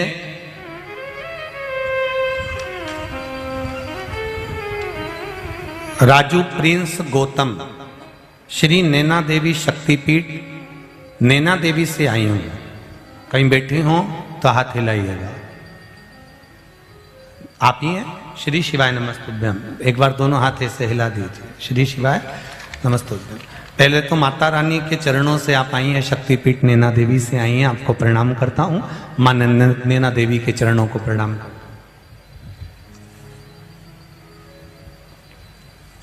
एक लोटे जल का महत्व क्या करूं मैं गुरुदेव, वर्णन नहीं कर सकते। भतीजे का यहां लड़का हुआ, मशीन में रखा गया, 50% उसमें सांस थी, डॉक्टर ने मना कर दिया था, पर बाबा की कृपा से वो बच्चा भी ठीक हो गया। शिव की कृपा हुई, हम यहाँ प्रणाम करने आए हैं। गुरुदेव, मेरे बहन के बेटे की जॉब नहीं लग रही थी, बहुत इंटरव्यू दिए, पर हर इंटरव्यू में रह जाता था, सिलेक्शन नहीं हो पाता था। उस बेटे ने एक दिन मुझसे कहा, मासी जॉब नहीं। मैंने कहा शिव महापुराण की कथा पर विश्वास कर, आस्था चैनल पर कथा थी, उसको श्रवण कर और शिव पे एक लोटा जल चढ़ाना चालू कर। जो इंटरव्यू देना है शंकर के भरोसे में देना चालू कर दे। और वो मेरी बहन का बेटा शंकर भगवान को बेलपत्र चढ़ाने लगा, शिव जी का श्रृंगार करने लगा, मेहनत करने लगा, तैयारियां करने लगा, इंटरव्यू की पूरी तैयारी करी, खूब पढ़ाई करी, खूब मेहनत करी। गुरुदेव, उसके बाद में उसका एक इंटरव्यू हुआ जिसमें पुलिस के लिए उसको देना था, और बाबा की कृपा ऐसी रही कि उसने इंटरव्यू दिया और शिव के भरोसे पर दिया। लोग कहते हैं बेलपत्री पर शहद लगाने से क्या होता है। नैना देवी से आई हुई ये बहन कह रही है कि मुझसे पूछे कि वो बेलपत्री का शहद कितना काम कर गया, कि मेरे उस बहन के बच्चे की सरकारी नौकरी पुलिस में लग गई। आज बाबा को हम धोख लगाने प्रणाम करने के लिए आए। ये शिव है। बैठो बहन। श्री शिवाय नमस्तुभ्यं। शिव तत्व किसको कहते हैं? हम कितना दे रहे हैं भगवान शंकर को, हम कितना प्रदान कर रहे हैं भगवान शिव को।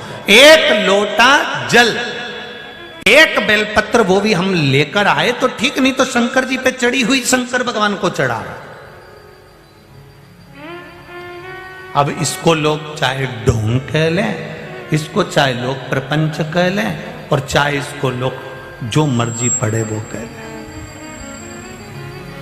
शिव को जल चढ़ाना ना तो ढोंग है, न प्रपंच है, न छल है, न बेईमानी है। शिव को जल माता पार्वती भी चढ़ाती थी, शंकर को जल माँ गंगा भी रोज चढ़ाती है। शिव को जल मेरे राम, मेरे कृष्ण भी चढ़ाते थे। शिव का अभिषेक, ऐसा कौन देव है जो शंकर की पूजन नहीं करता। पूरी शिव महापुराण, गीता प्रेस गोरखपुर की शिव पुराण लेकर जाओ, उसको पढ़ो। चंद्रदेव, गरुण देव, वरुण देव, राहु, केतु, जितने नवग्रह देव हैं, जितने सृष्टि के देव माने गए हैं 33 कोटि देवी देवता, सबने भगवान शंकर की आराधना करी है, शिव को जल चढ़ाया। केवल विश्वास रखकर आप भगवान शंकर के मंदिर थोड़ा सा देव शंकर भगवान को, ना आपकी दौलत, ना धन, ना सत्ता, ना वैभव, भगवान शंकर को दिल देने का प्रयास करो, मन देने का प्रयास करो, थोड़ा समय देने का प्रयास करो। एक लोटा जल चढ़ाने में कितनी देर लगती होगी रे जीजियों, जरा बोलियो तो जरा, बड़ोदरा वाली, कितनी देर लगती होगी? घर से निकलते होगे, मंदिर तक जाते होगे, मंदिर पे चढ़ाकर वापिस आते हो। ज्यादा से ज्यादा 5 मिनट, 10 मिनट, 15 मिनट, इससे ज्यादा नहीं लगता। पर वो 15 मिनट अगर तुमने देवाधिदेव महादेव को दिया है, तुमने 10 मिनट नवयुवक बेटे बेटियों ने, मैं उनसे भी कहूंगा जो भले जीन्स पहन रहे हैं, टी शर्ट पहन रहे हैं, जिनके पास में रत्ती भर का समय नहीं है, क्योंकि मोबाइल ने सारा समय तुम्हारा निगल लिया है, हम उनको भी कहना चाहेंगे 10 मिनट का समय तुम इंटरव्यू देने जाओ, तुम पढ़ाई करो, मेहनत करो, कर्म करो, अच्छी मेहनत करो, उस मेहनत के साथ में शंकर भगवान पर एक बेलपत्र और एक लोटा जल चढ़ाना प्रारंभ करो। बाबा आपको ऐसी मंजिल तक ले जाएगा कि आपको पलट कर देखना नहीं पड़ेगा। इतने पत्र हैं पूरे बड़ौदा के पत्रों का, इतने पत्रों का ढेर लगा हुआ है।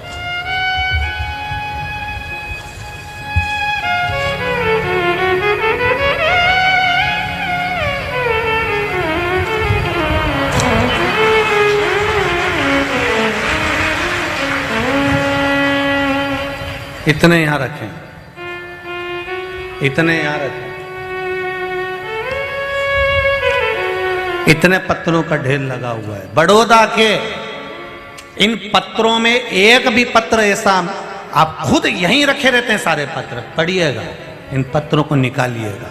इन पत्रों में केवल उनका भाव लिखा हुआ है। हम कई पत्र तो बोलते ही नहीं है, कितने बोले।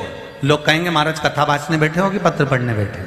इन पत्रों में इतना भाव लिखा है, कोई कहता है मेरा किडनी ठीक हो गई, कहता है मेरा लीवर ठीक हो गया, कोई कहता है मेरी शुगर बराबर हो गई, कोई कहता है मेरा घर मिल गया, कोई कहता है मेरा परिवार। एक अहमदाबाद की बहन ने पत्र लिखा, उसने लिख दिया हम इतने,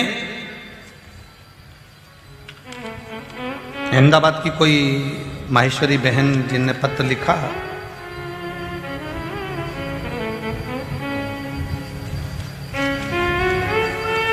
उसने पत्र में लिखा कि मेरे महादेव ने मुझको क्या दिया। जिसने लिखा होगा वो अगर खड़ी हो जाए तो अच्छा, क्योंकि पढ़ेंगे उसको ढूंढना पड़ेगा। शिव तत्व का फल कितना, आप ही ने लिखा है। उन्होंने लिखा है, माहेश्वरी बहन है कोई, उन्होंने लिखा है कि मेरे बाबा ने मेरे पर जो कृपा करी है, मेरे बाबा ने जो मुझ पर करुणा करी, उसका मैं क्या बखान करूं। गुरुदेव मेरा बच्चा कहता था, सियोर वाले महाराज कहते हैं एक लोटा जल चढ़ाओ सब कुछ देगा माँ, तो हमें अपना घर क्यों नहीं देता महादेव। आप भी चढ़ाना चालू करो। और जल चढ़ाना प्रारंभ करा। एक बार दोनों हाथ हिला देना बहन, अहमदाबाद से आई हैं, जल चढ़ाना प्रारंभ करा। और जल का फल क्या मिला कि बाबा ने मुझे ऐसा मकान दिलाया कि उसमें 4 चांद लगे हैं, इतना बड़ा बंगला जैसा दिला दिया। ये शिव है, ये औघड़ी है। बैठो बहन, श्री शिवाय नमस्तुभ्यं। ये शंभू है, मेरा देव अधिदेव महादेव है। हम इन पत्रों को नहीं ले जाते, यहीं रखे हैं। आप पढ़ो, आपको मालूम पड़ेगा कि शंकर है क्या। ना यहां पर बेल है, ना यहां भभूति है, ना यहां पर कुछ तंत्र मंत्र है। यहां तो केवल एक ही मंत्र है सारी समस्या का हल। एक लोटा जल और बोल बम का नारा है। बाबा एक, उसके सिवा कोई है ही। भजन में बंद।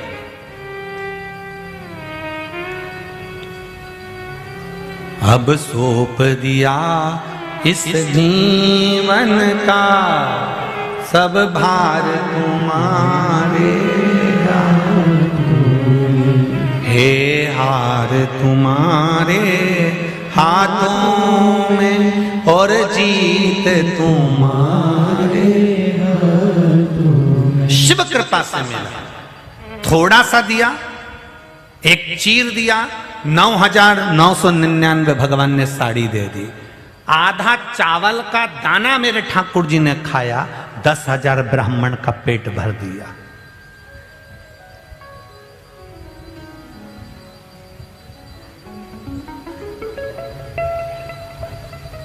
कितना देता है? एक लोटा जल शिव जी को चढ़ाते हो, उसका कितना पुण्य मिलता है ये तुम्हें समझ में जब आएगा, जब कहीं विपदा की घड़ी में फंसे होगे, कोई साथ देने वाला नहीं आएगा, तब तुमने जो समय भोलेनाथ को दिया वो भोलेनाथ समय निकाल कर तेरे पास आएगा। तब वो आकर खड़ा होगा सामने। तुम डॉक्टर से बात कर सकते हो, डॉक्टर इलाज कर सकता है, डॉक्टर आईसीयू में ले जाकर भर्ती कर सकता है, वेंटिलेटर लगा सकता है, दवाई दे सकता है डॉक्टर, और तुम पैसा लगा सकते हो, सब काम कर सकते हो, पर डॉक्टर भी वेंटिलेटर पे जब रखेगा, आईसीयू में रखेगा, तो तुमको कमरे से बाहर कर देगा। करेगा कि नहीं करेगा? चलो बाहर निकल जाओ, यहाँ नहीं रहना, कोई भी मिलना जुलना सब बंद है, आईसीयू में कोई नहीं आएगा, वेंटिलेटर पर पड़ा है कोई नहीं आएगा। उस समय कोई नहीं आएगा, तब उस पलंग पर, उस आईसीयू में कोई नहीं आएगा, तब मेरा महादेव पलंग पर बैठा मिल जाएगा। अंत समय प्रभु आना पड़ेगा, वचन दिया तो निभाना पड़ेगा। आए ना आए प्रभु कुटुंब कबीला, अंत समय प्रभु आना पड़ेगा। कोई नहीं आएगा। शिव महापुराण की कथा तुमने सुनी है, तुम उस शंकर को याद कर लेना। जब कहीं विपदा की घड़ी आए, उस समय पर दिल से पुकारना, श्री शिवाय नमस्तुभ्यम, श्री शिवाय नमस्तुभ्यम। वो देव अधिदेव महादेव तुमने दिल से पुकारा, मैंने कथा सुनी है तेरी, मैंने भजन करा है तेरा, कहां है मेरा मां? सामने खड़ा मिल जाएगा।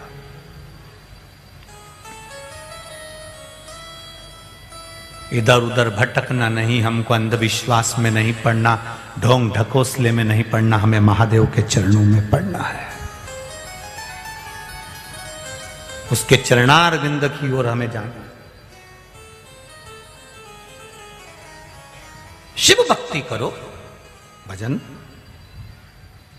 थोड़ा दिया, कह दिया प्रणत, तू कहता है कि मैंने महादेव की पूजन करी, तू कहता है मैंने इतनी पूजन करी, उससे मेरे शरीर में रक्त चले गया, पत्तियों का रस भरा गया। अरे प्रणत, जितना तू देता है भजन में, जितना बल तू लगाता है, उससे दुगना बल मेरा लगता है।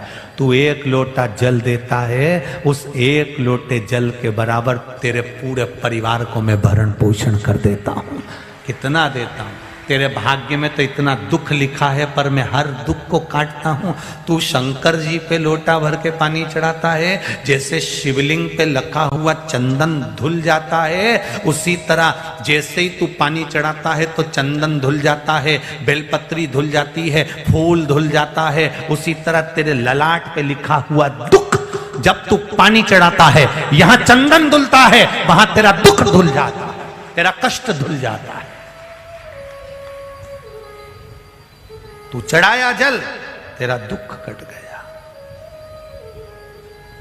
लोग कहते क्या मिलता है शिव कथा से? हम कहते हैं एक बार शिव कथा सुनकर देखिए, और एक बार देव अधिदेव महादेव के दरवाजे पर जाकर देखिए। कहीं ढोंग प्रपंच में नहीं जाना, शिव के दरवाजे पर जाना। नहीं तो आज के जमाने में ढोंग प्रपंच बहुत होता है, कहीं नहीं जाना, हमें शिव के द्वार जाना। एक लोटा जल लेकर पहुंचो, शिव की चौखट।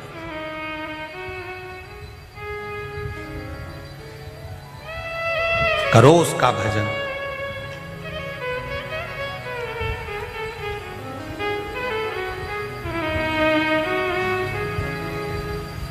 घर में 4 बहुएं हैं ना, चारों को दुख अलग अलग है। बोलो री जी हो, सही है कि गलत है? एक बहू कहती है मैं घर में से अकेली जाके पानी चढ़ा दूंगी, 3 का भी दुख मिट जाएगा। गवर्नमेंट बहुत चतुर हो गई है। 10th और 12th का जब एग्जाम लेती है तो पेपर हर बच्चे को अलग अलग आता है। बोलो रे, सही है कि गलत है? जितने बच्चे एग्जाम देने बैठते हैं, हर बच्चे के पास में एग्जाम का पेपर दूसरा रहेगा। बोलो, सही है कि गलत है? आगे वाले के पास जे नंबर का, बी नंबर का, तो उसके पास सी नंबर का, फिर उसके बाद का। क्यों? नकल नहीं होगी, एक दूसरे को बताएंगे नहीं तो पेपर के प्रश्न भी बदल दिए जाते हैं।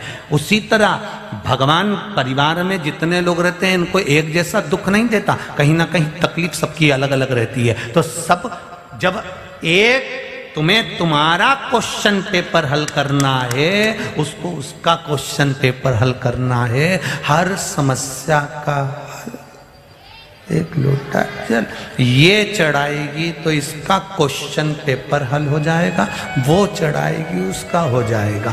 पेपर जिसके हाथ में है चढ़ा, सब्जेक्ट है गणित, है फिजिक्स, है साइंस, सब कुछ तुम्हारा वही की वही है, वही पर पेपर एक ही है, सब्जेक्ट एक ही है, पर सबके पेपर अलग अलग हैं। उसी तरह सबका दुख भी अलग अलग है। बस उसको काटने के लिए हमें शिव तत्व तक जाना होगा।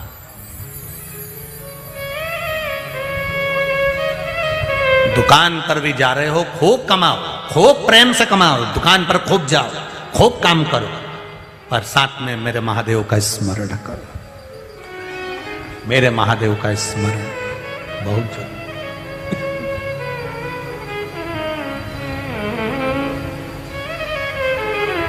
महाराज प्रणत, तूने तो थोड़ा दिया और कह रहा इतना बखान कर रहा। प्रणत, अहंकार मत करना, तू अभिमान मत कर कि मैंने शंकर भगवान की पूजन करी है। जिस पत्ती का रस तेरे शरीर में है, एक दिन ये वृक्ष की पत्तियां भी सूख जाती है, और सूख जाती है तो पेड़ भी जब जलता है, ये पत्तियां भी जब जलती है तो उसकी राख तैयार हो जाती है, भस्म तैयार हो जाती है, उसकी राख भस्म तैयार हो जाती है। तेरे शरीर में जो पत्तियों का रस भरा है, कब ये राख बन जाए कोई ठिकाना नहीं है।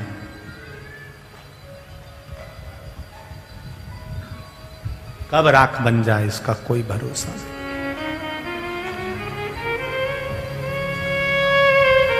श्वास रुक जाएगी चलते चलते, क्षमा बुझ जाएगी, दम निकल जाएगा रोशनी का, क्या भरोसा है इस जिंदगी। शरीर, समय और सत्ता कभी एक जैसी नहीं रहती। क्या क्या चीज बोलिए जम के? शरीर, समय और सत्ता एक जैसी नहीं रहती। कब समय बदल जाए, किसका समय आ जाए कोई भरोसा नहीं। कब सत्ता बदल जाए, किसकी आ जाए कोई भरोसा नहीं। कब शरीर बदल जाए, कब शरीर है, श्वास है, और कब चली जाए कौन का भरोसा। इसलिए कहा समय, सत्ता और शरीर ये सब जब तुम्हारे पास में सही चले तब भजन कर लो। समय अच्छा मिले भजन कर लो, शरीर अच्छा चले भजन कर लो, और सत्ता जब तुम्हारी रहे तो अच्छा काम कर लो, अच्छा कर्म कर लो, तो तुमको जिंदगी भर लोग याद करेंगे कि उसने कुछ अच्छा किया है। जिंदगी भर याद करेंगे कि कुछ अच्छा कर। शरीर मिला अच्छा, अच्छा करो, करो भजन।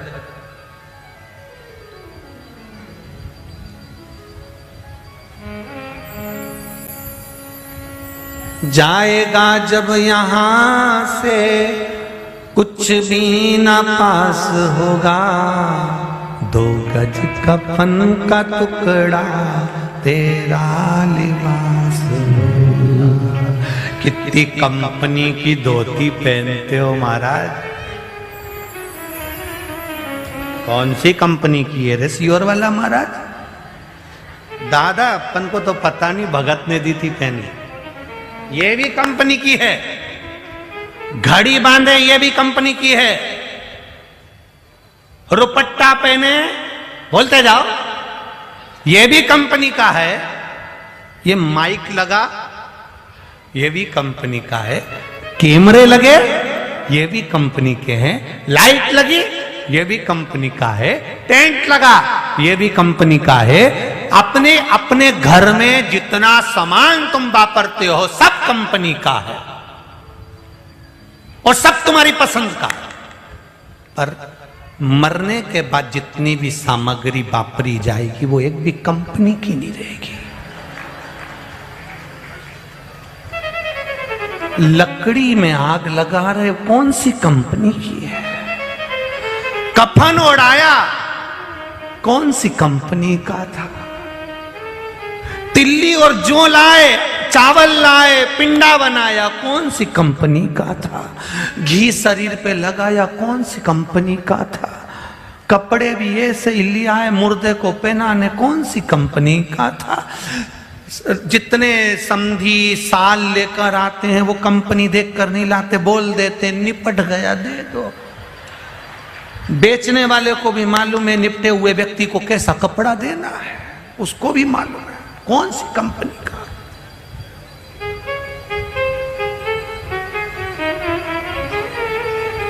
$25 लाख की गाड़ी में घूमने वाला भी 25 रुपए के लोटे में भरा कर चले जाता है। 25 रुपए का लोटा, पीतल का, तांबे का, इतना बड़ा, उसमें 4 हड्डी पड़ी, थोड़ी सी राख। फ्लाइट में लेके जा रहे थे हरिद्वार, फ्लाइट वाले ने भी पूछ लिया चेक करते समय, जब बैग अंदर गया चेकिंग उसके, तो उसने भी पूछ लिया इसमें क्या है? हमारे दादाजी की अस्थियां। तो हवाई जहाज में ले जा रहा है। दादाजी का बहुत मन था एक बार हवाई जहाज में बैठ जाओ। अरे पगला, अरे ओ डीकरा, छोकरा, दादाजी जिंदा थे तब इच्छा थी, मरने के बाद उन्होंने थोड़ा ना कहा कि हमारी हड्डी को हवाई जहाज से ले जाना। जिंदा है तब ले जा, जिंदा है तब तक उनको कथा में ले जा, जीवित है तब तक भजन में ले जा। नहीं, जिंदा थे तब दादा कहते थे बेटा कथा हो रही है, बहेड़िया परिवार करा रहा है, ग्राउंड में चल रही बड़ोदरा में, ले चल। तो छोरा कहते बहुत भीड़ है, रहने दो तुम नहीं जाओ। बूढ़े व्यक्ति को ले जाना कौन पसंद करता है? बोई छोरा सुबेरे सुबेरे कुत्ता घुमाना पसंद करता है, पर डोकरा डोकरी को नहीं। और बाद में मर गए तब हमारे दादाजी की अंतिम इच्छा थी, वो मशीन वाला चेक कर रहा, इनकी इच्छा प्रकट कर रहा।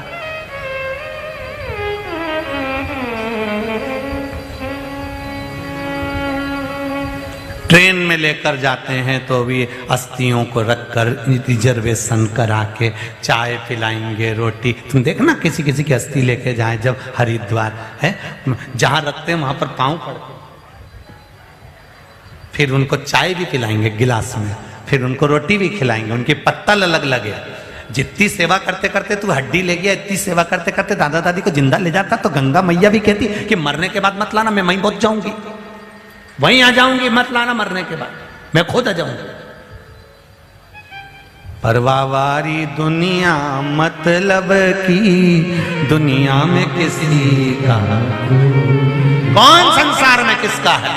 सब जीते की होश है, जिंदा हो तो लोग पूछ रहे, मरने के बाद कोई नहीं पूछेगा। इसलिए जी तुम तो आराम से गुलाब जामुन रसगुल्ला खाओ और जितने अच्छे अच्छे कपड़े अपनी अलमारी में रखिए सब पहनो, बढ़िया पटली डाल डाल के, तुम तो बढ़िया पहनो। जीवन का कोई भरोसा नहीं, सब पहनो, नहीं तो बाद में सब धरे की धरे रह जाएंगे। ऊपर जाओगे और यमराज से कहोगे यमराज वंश मोर, एक बार फिर से छोड़। यमराज पूछेगा क्यों? मैंने वो नीली वाली नहीं पहनी, मेरी बहू पहन जाएगी, तू मुझे पापी छोड़ दे। यमराज के चल रही कि नहीं चल रही? चल, और मारता ठोकता लेकर चले जाएगा। बढ़िया, कौन आएगा?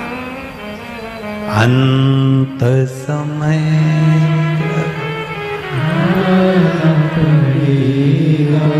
वचन दिया तो निभाना पड़ेगा, आए ना आए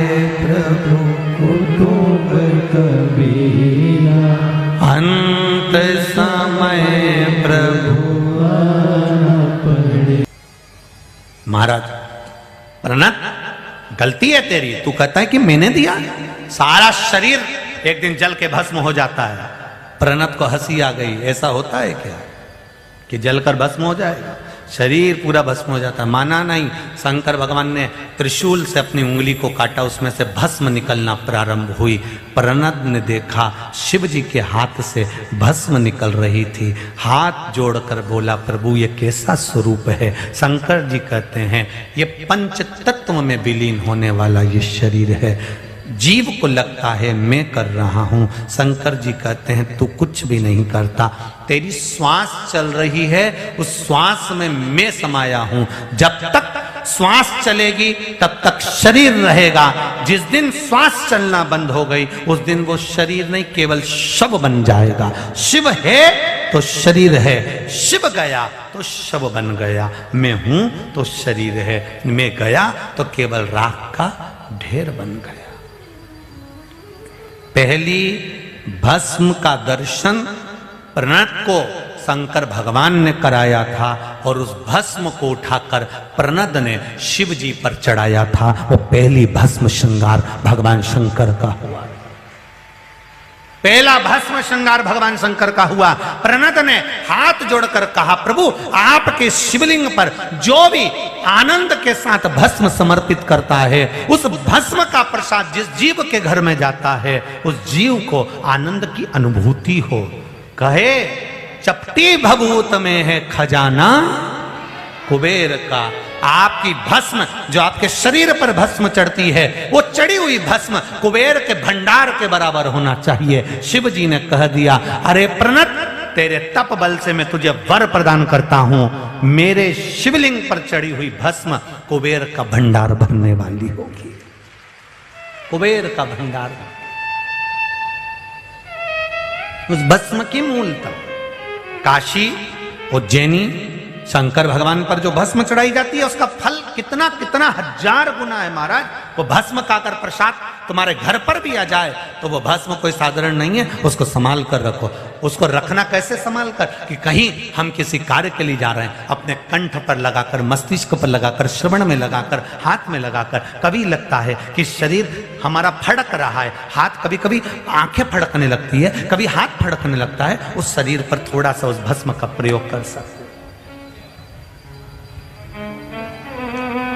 शरीर में एकदम बीमारी आ गई, लकवे जैसी बीमारी आ गई, तुरंत बाबा की वो भस्म का प्रयोग कर सकते। वो प्रसाद साधारण नहीं है, शिव पर चढ़ा हुआ एक एक सामग्री बड़ी फल देने वाली। हम कई बार कहते हैं पशुपति व्रत करते हो, पशुपति व्रत में प्रसाद के 3 हिस्से बनाते हो, एक हिस्सा तुम लेकर जाते हो, 2 हिस्से मंदिर में छोड़ जाते हो। मंदिर के पुजारी, मंदिर के पंडित जी उस प्रसाद का प्रयोग करें या किसी को बांटें, ये उनकी मर्जी है। उस प्रसाद को चाहे वो प्रसाद में बांट दें, चाहे वो किसी को दे दें। और मान लो किसी मंदिर में पंडित जी नहीं है, पुजारी नहीं है, प्रसाद रखा हुआ है, तो उस प्रसाद को या तो आप किसी को वितरण कर दो, अगर कोई नहीं ले तो फिर वो प्रसाद गौ माता को खिला दो। पर मंदिर में वो प्रसाद रखा हुआ है तो उसको गौ माता को खिला सकते।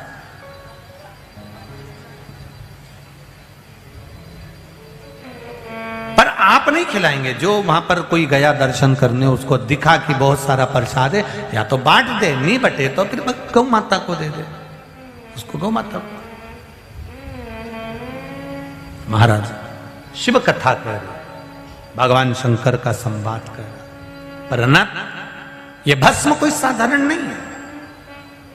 माता पार्वती जी ने भगवान शिव जी को जो भाव से समर्पित करा है 7 वस्तुएं, उसमें एक जल है। जल भी शिव को चढ़ाया गया, वो भी प्रसाद का भाव कहता है। भगवान देवादिदेव महादेव की कथा कर प्रणत, ये संपूर्ण शरीर हमारा, संपूर्ण देह हमारी भस्म से लीन है, कुछ भी नहीं शरीर का, अंत भस्म में मिल जाना ये शरीर का गुण है। अंत में